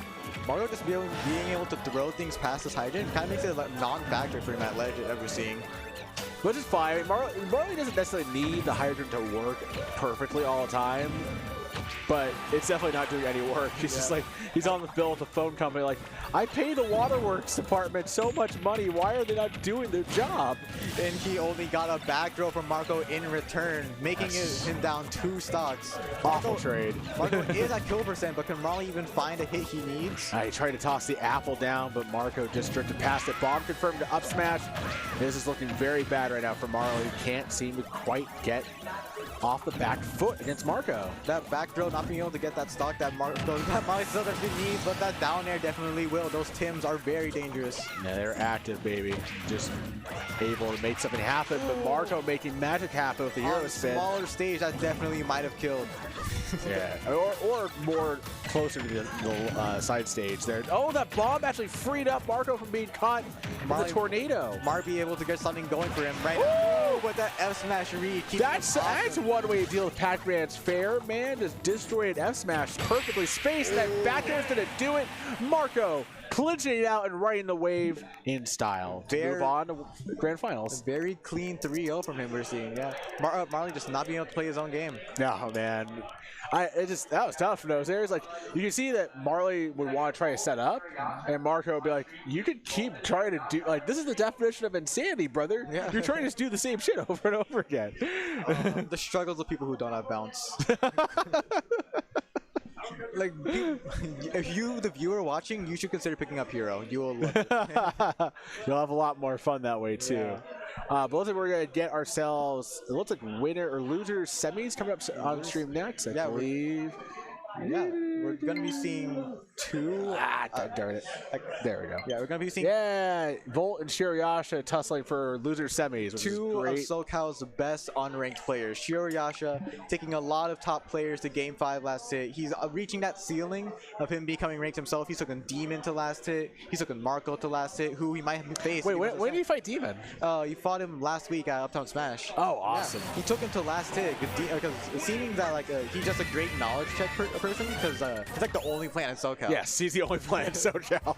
The best person by default. And then like half the time we have like one of the only Kirby's in SoCal here. And, and then we have like 80 Pac-Man. So if you want to learn how to play against Pac-Man, come down to Cycle Turtle Play every Wednesday and every Saturday. Yeah. Nose Hairs, what do you like about this venue in our local? It's pretty spacious. I never really feel cramped like I do in other locals. There's a lot of places to sit. There's a lot of chairs here, which I don't want to name names, but some locals really struggle with that. You don't have to, man. Nah, we want to talk up this place. We want more people to come down. We want to make more people get bounced out of bracket by this man. I really like how all the stuff are set on the walls. So like you don't have extra space being taken up by like the tables. And like just makes everything really easy to just hop in, get in a game, hop out. Yeah. Do you feel like you get like your money's worth in terms of friendlies? 100%. Yeah. Awesome. Like I see I've made a lot of friends here, like Shirayasha being one of them. I met Volt for the first time here, who I've known for a while just on Twitter. But yeah, so I've met a lot of great people here. It's a great place to come down anytime you're available. So come on through, folks, especially if you're watching this VOD on YouTube. Come check us out every Wednesday and every Saturday. Shiroyasha getting a lot of these though, just throwing out a lot of hitboxes, trying to set some pressure. But Volt with that heavyweight damage, just gonna ignore all of that in 2 hits, hitting himself in the lead. Ooh, we're gonna see some nice hits. Shiroyasha already at 93%. Excellent angle on that Gordo toss, looking for the dash attack. So Volt just needs to clean up some of these dash attack callouts, because I feel like it's definitely the right idea to like secure that stock. He's been so close, especially earlier on when he was fighting against Marley. He almost got it a couple times too. Oh, you can suck in the... It's every projectile. It's like half of your menu too, I think. Oh yeah, definitely. Yeah. If not DDDs online, I know what they can do. Yeah. It's always the online DDDs, man. I wish I could have fought Volt in bracket, but just lost to a Bowser. But Volt by making Shiroyasha lose his stock with that nice up tilt. Excellent job by Volt. Volt is having a commanding lead so far. This damage output difference from these two characters. He's one ledge trap away from Yasha though, or even the business end of back air from losing the stock. Both of these characters excel at ledge trapping, so it's just going to be who can advantage state the other better. And Volt seems to be doing that a lot better than Shiroyasha right now, as proven by his lead. You see that, not being able to punish that dash grab, that's something Yasha's going to want to come back to and figure out for next time, or maybe later on in the set if he can adapt. But here we go. See, look at that. The Gordo placement was perfect in anticipating and forcing a shield grab, and Volt was able to react. Gain grab, trying to alley-oop the plant. I know you can alley-oop a plant into a hoop, but I guess that's possible in this game. Volt just living for forever right now. That Patui would have killed a lot of other characters at 130, but Volt definitely loving DD's heavyweight. Yeah, I mean, like, Plant has raw kill options at this point, like up smash and up throw, probably at 157 at this point, even on PS2. But Volt's doing a really good job, just spaced with enough distance to keep himself out of Shiroyasha's clutches. And he's like mitigating Patui perfectly. Look at that. Both chances he had. And instead, Volt using rage up tilt, and Yasha, he speed run that knockback, man. Shiroyasha just only able to get straight hits in, never finding that one kill that he needs. He's only getting up tilt, not up tilt kill, never mind. Yeah, and that is a rare kill screen there for Plant up tilt. Yeah, but Volt putting his advantage back right on display. And a lot of great, like, just neutral option coverage when he doesn't get the throw fall immediately and just chasing him down with Nair. That just seems to be part of the matchup, because Plant has a lot of stubby hitboxes, nothing more than like down B or Patui has very much range, and DDD with a hammer and just having being a big body in general just kind of beats that out every time. Yeah, and also Volt is just determined to not let Patui beat him. Like, he's constantly inhaling and shielding and hammering around it. Patui has not played much of a role. I don't think Volt was anticipating the drag down on that. If he did, he could have ended the game right there. But instead, Shiroyasha gets to live, see another day, but he might end right now. Oh, never mind. Ooh, almost did a confirmative fair, and this is just looking grim for Yasha. Ooh. Volt just lugging around his hand right now, looking for any hit that would work right now. 144, his plan is not percent you want to be at. Excellent shield grab, though. Yasha's got him where he wants him on stage. Can he make the most of this? He ran right into Gordo. Oh, man, Yasha don't want that one back. This will be so tilting. Volt just looking for anything for Shiroyasha to do something out of shield, but that roll read is going to be enough to take that game one. Yeah, that Gordo toss just part of the overwhelming movement. Volt just sticking and moving. Like, plenty of characters in this game can, like, go on forever with really repetitive walling out tactics, back airs, airspace, fairs, airspace. Volt just opting for an eminently creative flowchart of options to really make Yasha work to get back from ledge, and there was just no escape there at the end, man. It's a very creative flowchart too, because Shiroyasha does not seem to have an answer for it no matter what he's tried so far. He might be able to adapt this game too, but he's gonna have to... It's tough because Plant's so centralized around Patui, and Volt is like, I'm not losing Patui. So I wonder what's gonna break first, man. If your character beats Patui, your character beats Plant. So Shiroyasha definitely gonna have to work a lot harder than Volt is to take this game too. Yasha off, opening up his account first, getting some nice damage on Volt. But excellent, nice there by Yasha, just able to drill Volt with jab. That sequence there, trying to chase him down, Patui to up there, but instead, Volt holding on to his defenses. Shiroyasha trying to put on some nice ledge pressure, but she just gets a counter throw in return. That was a hard read into the potted plant down B. I don't know if that was quite the answer. It gave Volt full stage control. He's really maximizing it.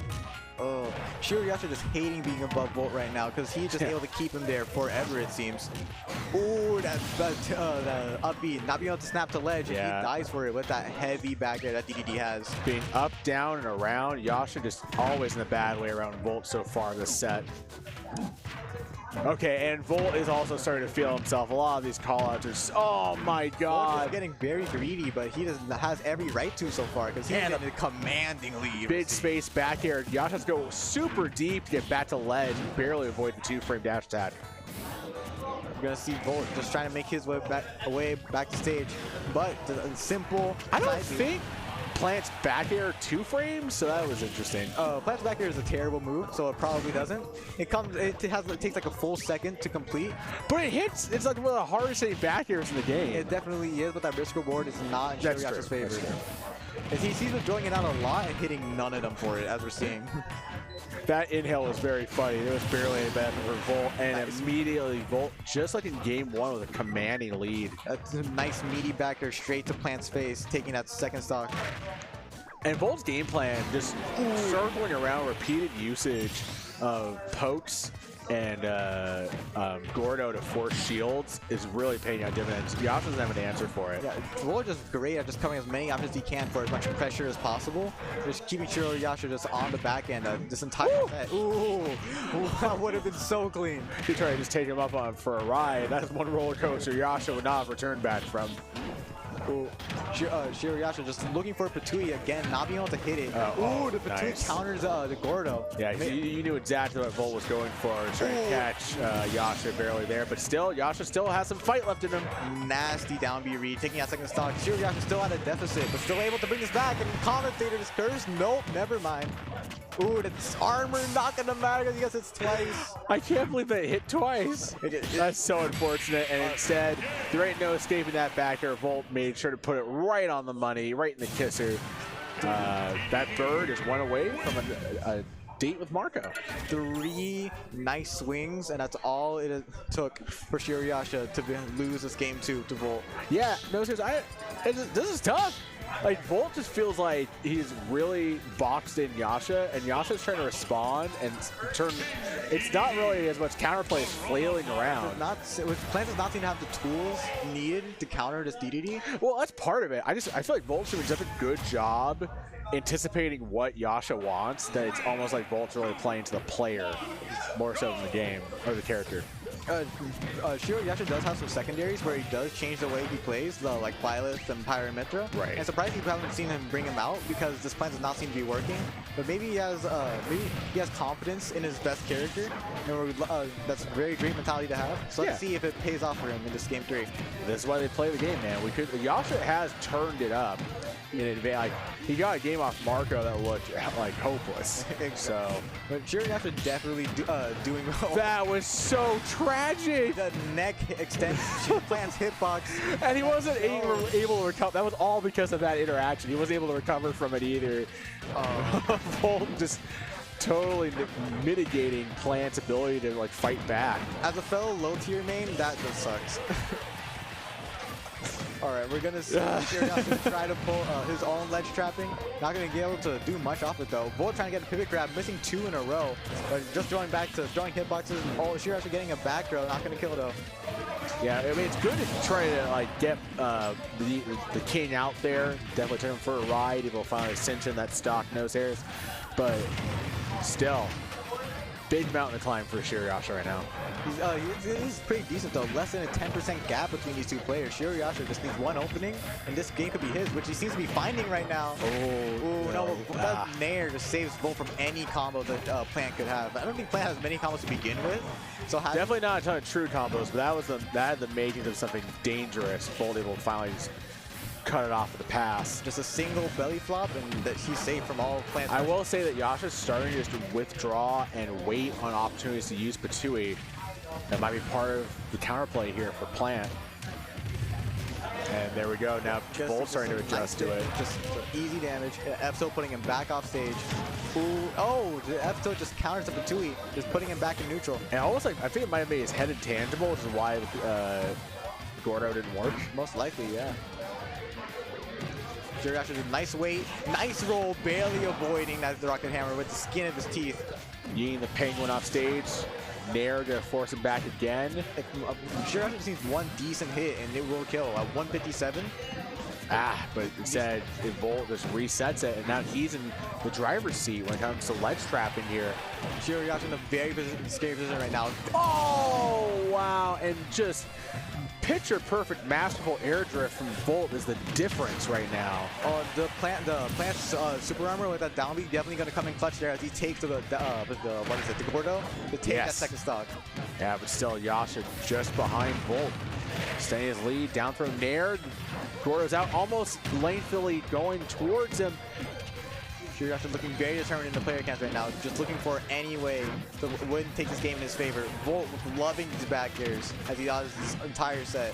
Just needs one nice hammer to the face, and that's the end of the set. Oh, I think he was fishing for the air dodge, but was just too far out of the way. Plant having Poison Plant, Gas just doing nothing right now for Yasha. Volt's ready for it. The roll through.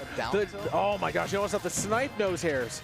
Ooh, the rocket hammer barely missing. Shirio's just dead to anything right now. It still has a bit of work to do to take it against Volt, but he doesn't. Volt with a nice down tilt. And we keep rolling on by for Volt right now. The two back-to-back 3-0s, very dominant ones at that. Both of those players, the winners of these last two sets, were very good at making their opponent not play their own game. Yeah. Making it very hard for them to get in, to do anything they want. And now we got ourselves, our losers finals are set. Volt is going to be taking on Marley. Gonna see a DDD against a Pac-Man. This is a very weird matchup on paper. We already saw this set earlier. Oh yeah. Bless you, Troy. But yeah, folks, we are getting pretty late into the night here at Cycle Turtle Play. But just so y'all know, every Wednesday night we run this tournament, Wild Smash Wednesdays, from out here in Pico Rivera. We hope that all of you guys at home chilling out, join us in chat, hang out and whatnot. I closed the chat window somehow on accident. There we go. Everybody out there is having a great time. Thank you guys for tuning in. Make sure to check out the POW Gaming link tree. It has all the important links to like our Discord, to where we put our VODs. It's link tr.ee/POWgaming. What's up? Are we gonna? I was waiting for Troy. Troy, are you ready? You ready? All right, give him the sign. All right, we're gonna get this losers final set started. Yeah. We're gonna get this losers final set started. Just press the button. We're good. We're good. Yeah, we're good. It's having a lot of fun here, folks. We're one big happy family at the Wild Smash Wednesdays. So yeah. So these two fought earlier on the winner side and winner semis, and Marley was just able to mitigate a lot of what Volt wanted. So let's see if Volt can change tact and get a win. If Volt might have some adaptation saved from that last set, he now is more familiar with Marley's current tactics. Ooh, we're gonna see a nice Jet's hammer to the face. Ooh, and nice dash attack too, taking that first stock. Picture perfect timing on the 2-frame. No, Volt hasn't been doing a great job of getting those down to dash attack timings, but he did there perfectly. And he got a stock lead, but Marley doing great on his back. Yeah, getting caught gambling in the midst of that pachinko combo. You don't want to be on that. You want to be stuck in Roppongi the way that Marley makes you pay. Oh my God! Marley just getting a nice stock, not getting any percent, keeping this even. Yeah, great. Just call out right there. F smash, and Volt trying to visit it right back. Just not in time for that 2-frame. Marley just charging his fruit, trying to throw anything at the incoming Gordos that Volt's definitely going to be throwing. I mean, the thing is that like Marley doesn't even have to throw a lot of projectiles at Gordos. Fair is almost it's not for this joint, but if he's not mindlessly misspacing it, he can just kick Gordo away with a frame 3 options like on react basically. Playing a top tier, so just after playing a good character, it couldn't be me. All right, we're gonna see Marley just hanging back, just throwing out just stray hits, not even with the intention of hitting, just trying to make Volt do something. He had been getting some success in dealing with the set play that Hydrant forces you into, with striking Hydrant and then getting the perfect spacing for F tilt, where Marley's kind of like sitting behind Hydrant. But man, that ain't it. Marley doing a great job at like making what was once a dominant first stock for Volt, now looking like a very bad position for him, as we're seeing a 24 to 145% in between these two players. Oh, sorry. Okay. We're gonna see Volt trying to get something started, and he might be able to do it. Ooh, but no, the up smash getting him punished with a forward throw. Marley charging his fruit. Ooh, but the Gordo gonna be able to stop him from doing that anymore. Ooh, the key going through the hydrant. That's such a terrible trade. Exactly. Man. He's going through his hammer, taking Volt nearly to his death, but still surviving. Yeah, 200%. Has to avoid the key. Marley has no qualms with just charging up the key or charging up the apple and absolutely like face point blank tossing it out. Down throw up air, excellent DI by Marley. To ledge. Oh, are we gonna see a no, trap situation? He did a great job to dip away to make Volt have to waste the jet hammer. Oh, we're gonna see Marley getting these Tims out, getting in there. Yeah, big jump call out. Volt doesn't really have an answer to that. So you need to be jumping so much this matchup. Marley showing that his Jordans are not fake, throwing out these boots all over the place. What are those? He's asking the king, the barefoot king, what's a barefoot king to a sneaker fiend like me? Bell's out. Oh, the F slash barely not connecting. Volt is barely escaping. That up tilt, headbutt, not gonna do it. Tough situation here for Volt, but he nice up smash read, covering a lot of the space, and Marley just gets hit by it. Fair ledge. Can this bird fly? I don't know, Nose Hairs. This is a hard task for Volt. Penguins are not able to fly, and Marley showing that by keeping him in the air and keeping Volt struggling. Volt throws the key back at Marley, just not going to be a factor as he shields it. Marley's maybe trying to find the key to victory here. Ooh. That Gordo back in the face, almost enough. Oh, the bell hits the Gordo back to Volt. That was crazy angles going on, man. The Marley just an expert with his fruit. Fruit move that you can use, that you can literally spend years learning and mastering because of how much potential it has. And Marley clearly has done a lot of it. He knows how to take advantage of it goes like up. And Gordo itself has an unpredictable patterns too, so for Marley to feel that confident and just like ditch Bell, he's definitely a special player, man. We got some folks out here being extra in the crowd. Love to see it. Taking to a PS2 but smaller. Maybe Volt trying to get some less space for Marley to run away so he can get in, start his own DDD combos. Because the orange gonna counter his Gordo. The Volt just trying to find a way in. Marley just shielding. Yeah. Yeah, Marley's the one that's starting to slow walk this one. It was perfect for his pace. And Volt just really can't capitalize. He's got Marley off stage, but can he make more out of this? Oh my God! That would have been a shield break if Marley didn't let go. He was dead no matter what he did in that situation. Yeah, Volt did that to shut me up. Marley with the down throw. Oh, pushing him back. The hydrant, building a wall to make some custom combos. Oh, but the Gordo gonna save him from any punish off the bell. Yeah, that was clutch. The bell has been thrown out like 3 times before it got despawned. So yeah, Volt getting his money's worth for it. I mean, not Volt, Marley. Oh, that was perfect. Again, taking a nice advantage. And Gordo took like the most like friendly trajectory for Marley. He just walked underneath it. Yeah. Crazy anticipation there from the Pac-Man. Volt does not have the movement or like the hitbox shifting or the range. Yeah, with DDD to make it hard for Marley to hit that. He's just having a field day, just throwing it out and getting rewarded for it every single time, it seems. Yeah, getting punished for not being able to inhale Gordo basically right there. Rolls through. He's got Marley trapped at ledge, but excellent job by Marley just calling out that just slight movement with fair from ledge. Marley just sending us back to neutral, putting out the hydrant, doing charge of fruit behind it. Bolt has to find a way back in. Oh, air diving, barely avoiding. Wow, that knockback angle on down air is wild. Bolt definitely. Oh, he blew the opportunity for it. Hammer, just Yeah. find it though. Having a hard time maneuvering here. Ooh, nice pivot up tilt. He finally caught Marley making a mistake in terms of where he wanted to position himself. Marley usually is so sound in decision making like that.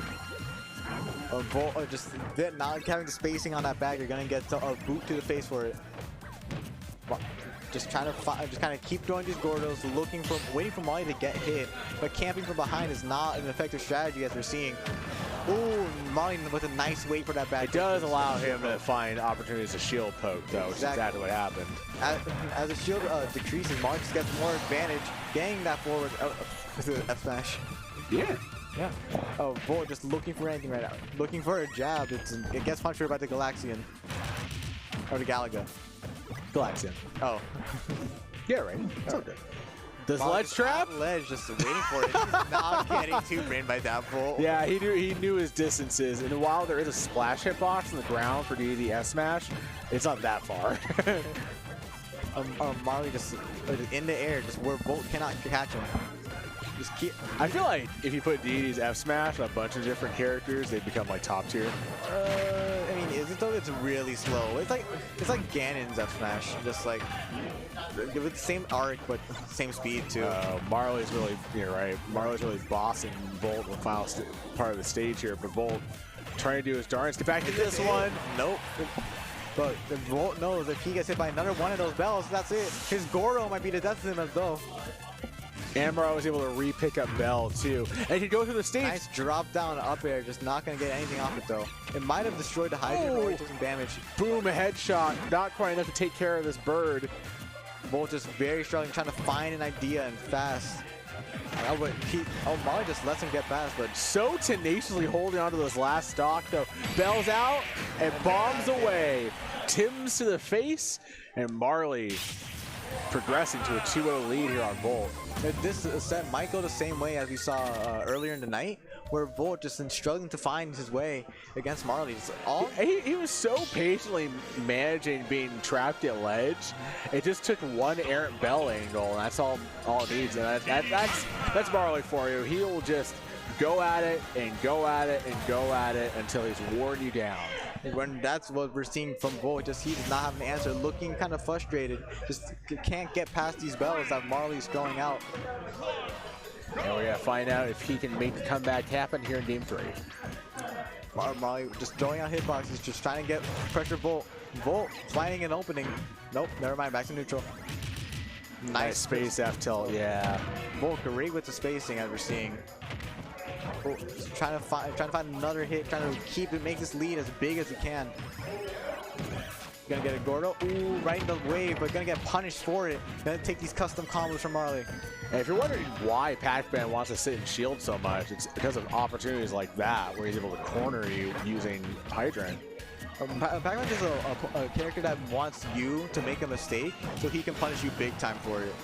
What is it? Volt trying to make as little as he can right now, and it's kind of working. He has a decent 30% lead, almost 40 now. That leads disintegrating. The Pachinko combo. Oh my gosh. Marley went a different route, but he managed to make it all connect. What is it? Volt is back out of deficit, getting shield pressure from afar. He's getting a down throw though. Just not gonna get anything off it though. Ooh, man. DDD's inhale does not throw the hydrant back as a projectile, just kind of places it there. Yeah, and that can be actually kind of useful, but unfortunately Marley's so well versed in this matchup, he was like, okay, well, take 2. Let's just run it right back. There we go. Finding the hit that he needs. 30% is not too big of a...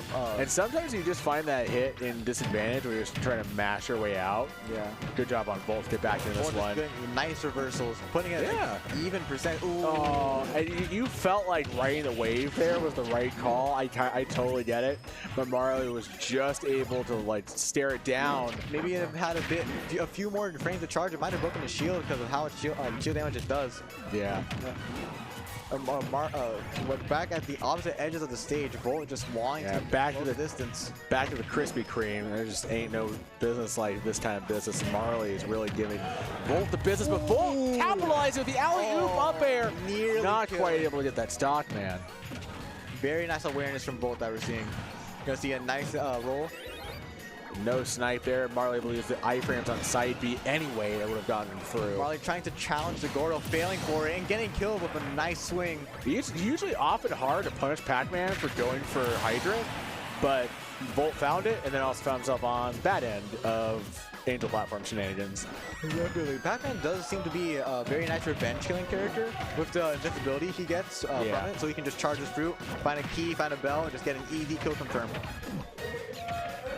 Oh no, Volt's being bullied around here. Marley just absolutely punishing the big bird. Exactly, this big body just not doing Volt any favors. Nice chase down, grab a down throw fair, setting up the trap at ledge. Can Marley escape? Looking for a big jump read, does not find it though. Now Marley's going right back to work. These percents are very close. This could be anyone's game 3. The water actually pushed him forward. That was crazy. Oh, the belt from the ledge saved Marley's bacon. Volt just looking for that up smash, does not get it though. He's desperate for a kill right now. He definitely does not want to get 3-0'd. It's only 7% between these two players. Anyone with an opening takes this game. Nice holding shield. Marley for the confirm. Is getting a bit greedy, throwing things out that they that get a punch for it. It's getting hectic now. Nose hairs, and there we go. Marley unable to kick the Gordo back, and Volt actually found the right spacing for that in order to get the win. Taking this game to 2-1. Volt definitely showing that he has the capability of making this a reverse 3-0. If you can take a game, you can take a set. Yes, sir. What was the last time you took a set? Coming back from being down 0-2. It's okay, I haven't done that either. I try to make you feel like I'm a good player. Hey, sometimes commentators have to get ego checked. What do you want me to say? I've gotten reverse 3-0, but never done it myself.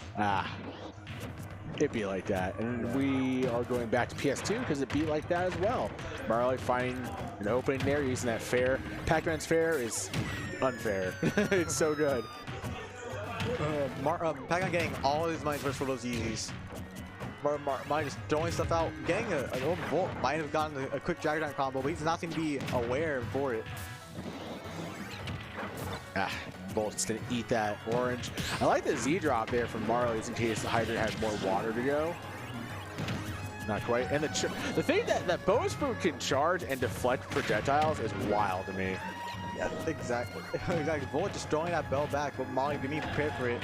Marley, getting greedy with a read, gonna get only a down throw off it. Volt is not able to get these. I'm just interested when Marley's gonna start going for like roll read away reads, because I feel like he definitely just silos in on roll read in, and I feel like Pac-Man has an option to deal with away, maybe like dash attack. Well, when you have a 2-game lead, as like Marley does right now, or like just you definitely have the confidence to go for that stuff. Because if we lose this game, I'll still get game 5. True. Just a lot more confidence, a lot more. Bell's out. We can't re-grab it a third time. Gonna see if Biggs gets very nice spacing, keeping Marley off Volt.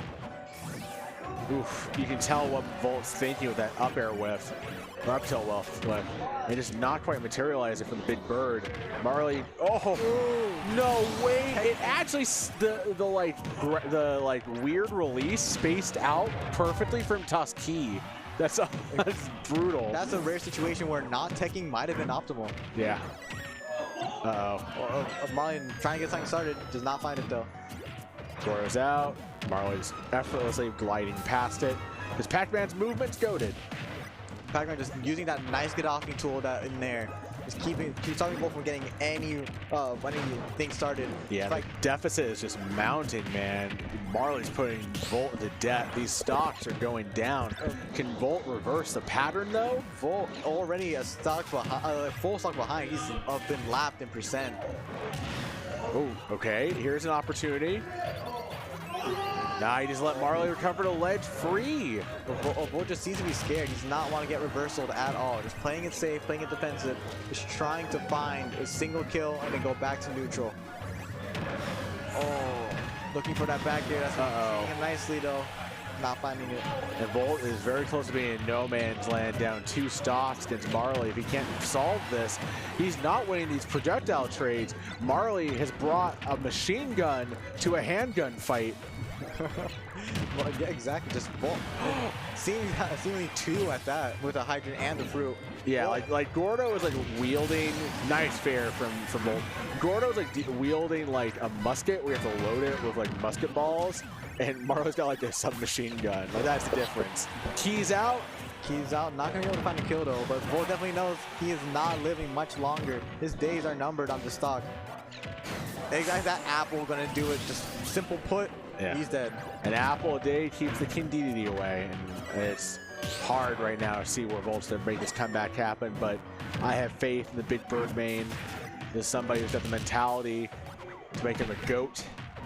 And now he's just trying to mitigate, get past what Marley's throwing his way. He manages to avoid Galaxian, forcing the ledge, but Marley effortlessly glides back to center stage to reset neutral. Oh man. See, that upper actually saved him from being hit, but it basically like put him in like lock hit stun for Marley to just go underneath and up tilt him with. It's so tough. Exactly. Volt just just trying to throw stuff out, just kind of, what is it? Trying to pressure him. Still looking for, he's definitely succeeding for once. Ooh, how deep he got him! Extremely deep and paying off for him nicely. The stock, 60%. This is doable, Nose Hairs. This is doable. Definitely is. Like 70% is a deficit, but with King DDD's damage output, he couldn't be bringing this back very quickly. Oh, the melon, very strong, very slow. You have to respect its speed and Volt. Man, that drop, like the multiple hitboxes, the Z drop and the hydrant is so. That's hard to deal with. Exactly. And Volt has not been able to touch Marley on this last stock. Oh, is Volt looking to get JV2'd right now? Oh, that Bell could have done it, but finding that Nair, stopping that from happening. Marley again just getting greedy for these roll in reads, as you mentioned, Fro. I mean, it's hard to punish Pac-Man for it, just of how far his hitbox extends in front of him. Oh, wow! I can't believe that hit. That Gordo just barely touched Marley.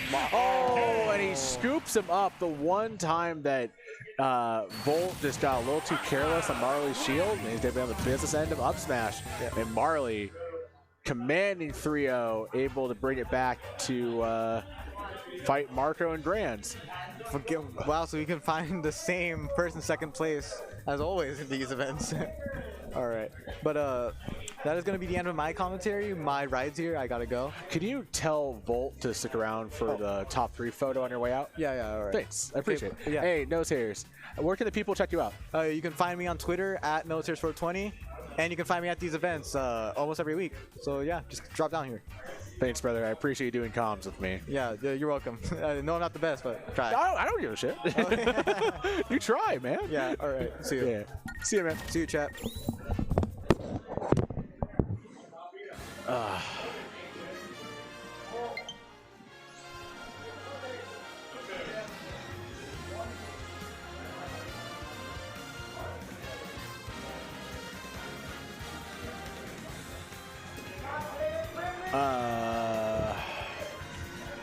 Yeah. All right, everybody. We're gonna get ourselves into grand finals in just a minute. But first, let's talk about. Oh, never mind. We're not gonna talk about anything. We're just gonna rock it.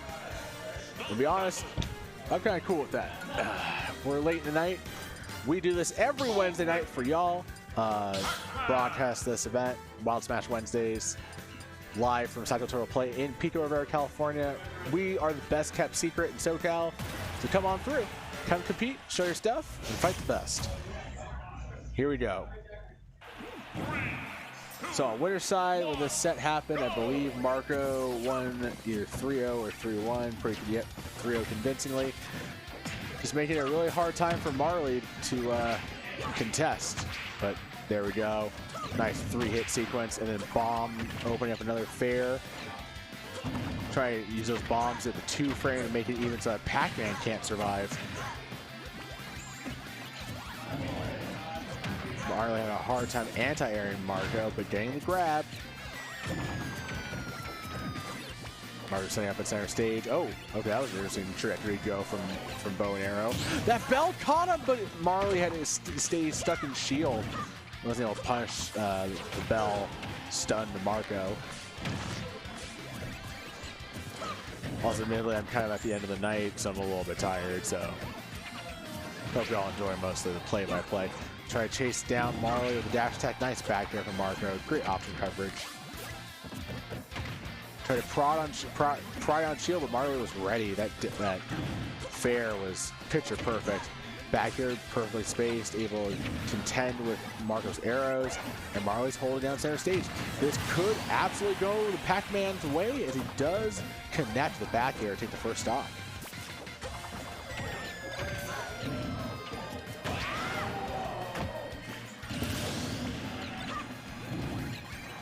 Marco will fight his way back into that one, take a stock.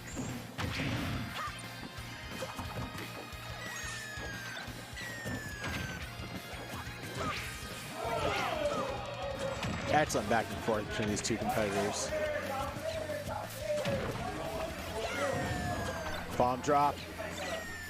Not quite materializing anything just yet. Yeah, it's just crazy that Toolink barely has to deal with Hydra. Oh my gosh, Marco underestimated how long Melon was going to be out.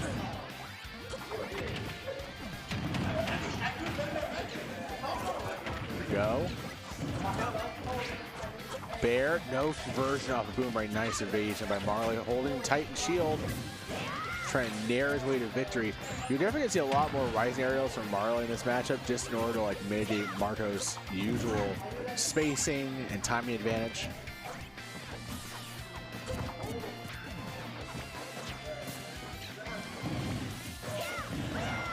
Oh, wow. Oh, for a second, oh my gosh. Marley loves that conversion, just like the landing aerial into key out deep for catching DI out. Didn't quite get it there. Has Melon out. That's to do it.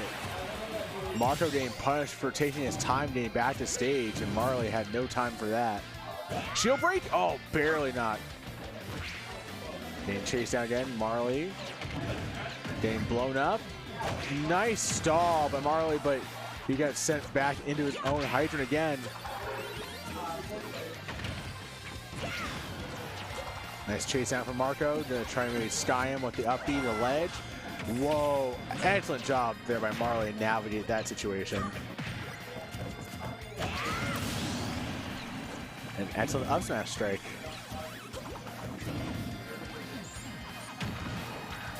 Lay down air, lay back air, not quite. Marley fighting, Marley trying to get back into this one, which is tough. What's it? Volt, you cool with sticking around for the top 3 photo? You cool with waiting around for the top 3 photo? I appreciate it.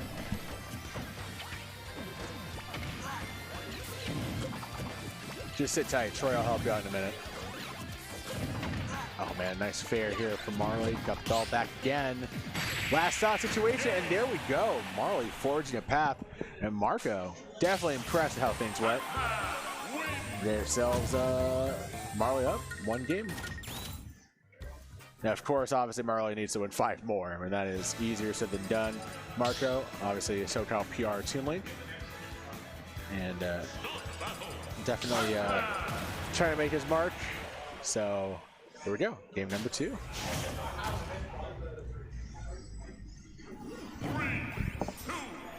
Going to smash ball for it.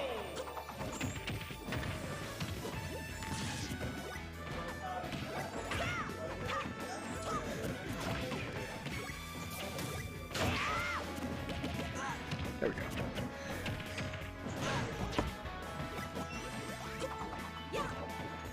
Kind of soft back and forth. Nice double fair from Marley. Forced back from ledge. Marco gets blown up by his own bomb briefly, but ain't a thing if you're young. Like nice jump call from Marley. Trying to ride the wave into another fair.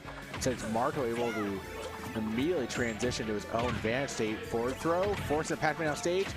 Oh, almost had the jump call out there, but instead Marley able to capitalize the big up smash.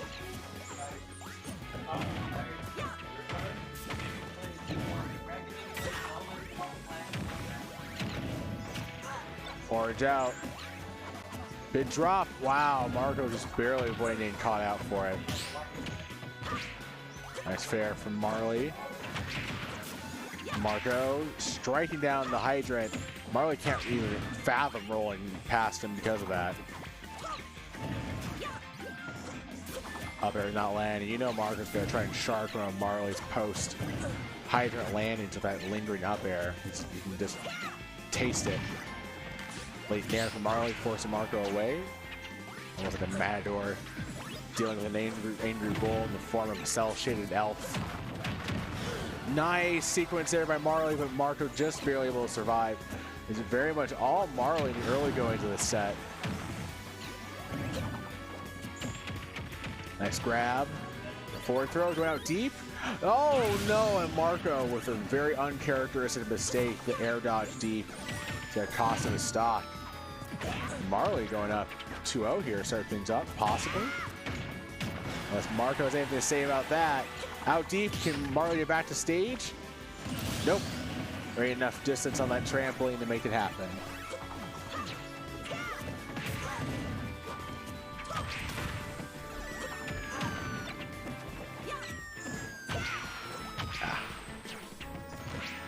Nice chase down dash attack from Marco. Trying to bring this one back. Marley just slow playing it. It's one single fair. Contend with that.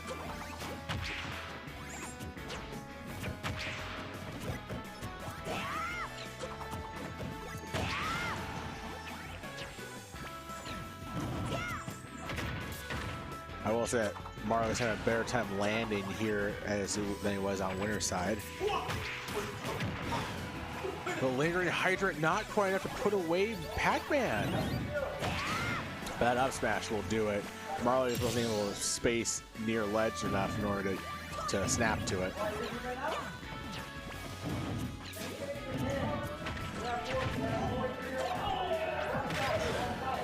Bell out. Marco forging path down. He could get one insane gimp going on here. But so far, it's looking very much like Marley's game to lose. Bell's out.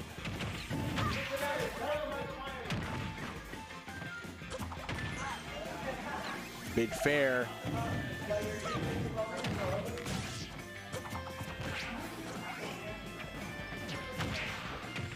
Nice grab. That's the toss. No, Marco able to DI in the right spot. At 175 to keep living. Oh! Hydrant to the face, and there was just no drift back spot for Marco where he could keep running to. And there we go. Marley up 2-0. Marco gonna have to reverse 3-0 or have to deal with the reset.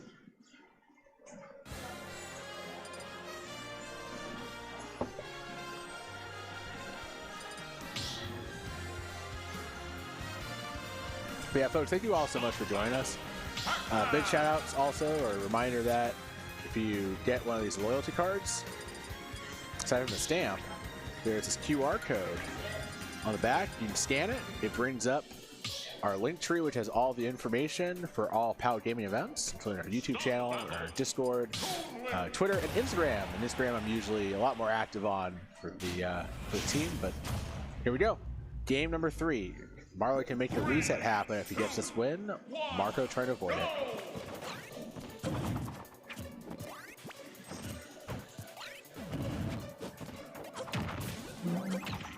Player on hydrant, set play, a lot of defensive play. Finally, after about 20 seconds, Marley able to put some damage on the board. Marco looking for a way to open up his own account. Not quite finding it. He has to be careful about his shield. Deposit made. Now both players on the board.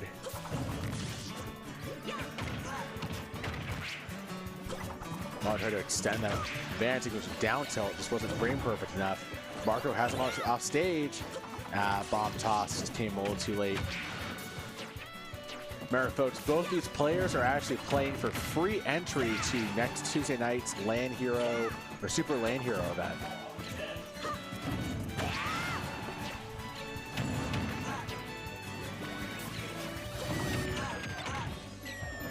Galaxian out, but Marco, excellent navigation around it. Marley kicking that hydrant, gets parried. Late nair, cherries out. Marley almost a reversal there by Marco. Marco might have wanted a short hop dare in that situation, but couldn't do much about the side B frames.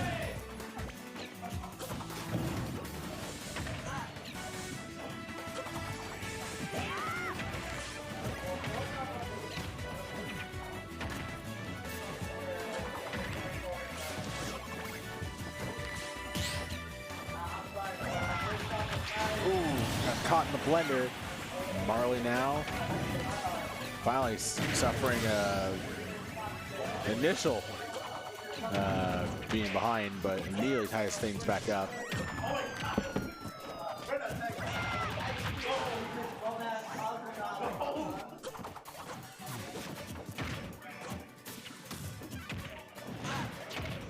You know what, folks, I'm actually going to go ahead and hop off and take care for the rest of the night, just to let y'all enjoy the rest of the set.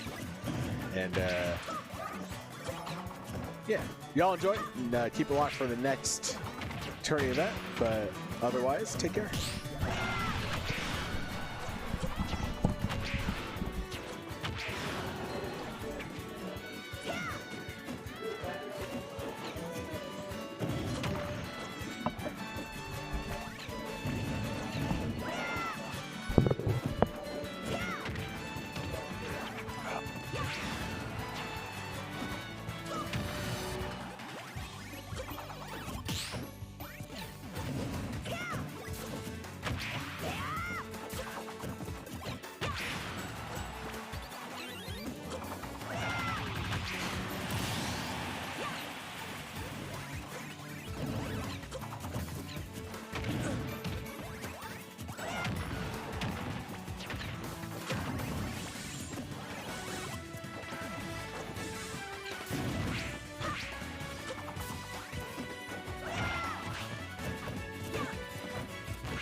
go!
Pac-Man.